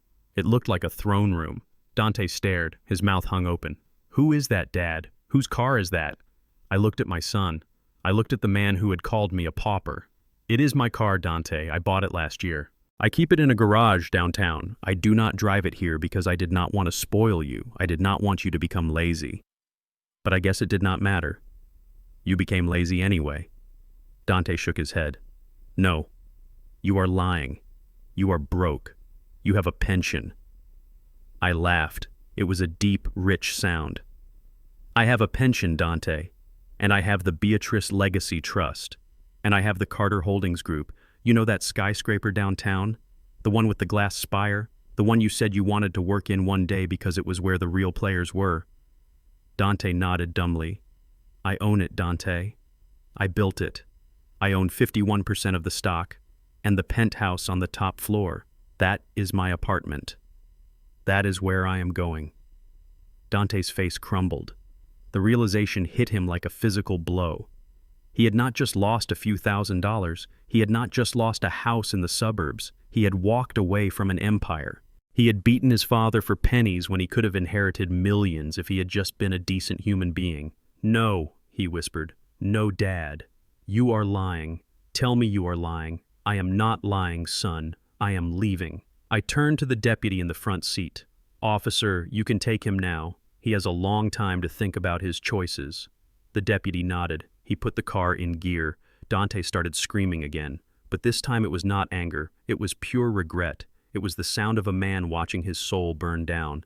"Dad, wait. I am sorry. I did not know. Please, Dad, do not leave me. I love you." I turned my back on him. I walked toward the Rolls-Royce. I handed my cigar case to the driver. I stepped into the cool leather interior. The smell of new car and old money surrounded me. I looked out the window one last time. I saw my old house. The paint was peeling. The porch sagged slightly. It was a good house. It had served its purpose. It had sheltered my family. It had revealed the truth. Strickland was standing on the lawn talking to the locksmith who had just arrived. He waved at me. I nodded.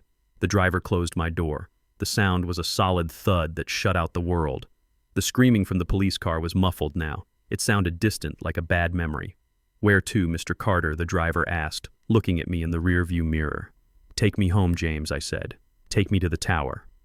The car pulled away. We glided past the police cruiser. I did not look at Dante. I looked straight ahead. I watched the road unfold before me. I felt a weight lift off my chest, a weight I had been carrying for years, the weight of trying to save people who did not want to be saved, the weight of hiding my success to protect my son's ego. It was gone. I was Winston Carter. I was 68 years old. I had scars on my hands and a bandage on my head. But I was free. I leaned back in the seat. I watched the city skyline approach. The sun reflected off the glass of the Carter Tower. It stood tall and proud against the blue sky. It was strong. It was unshakable.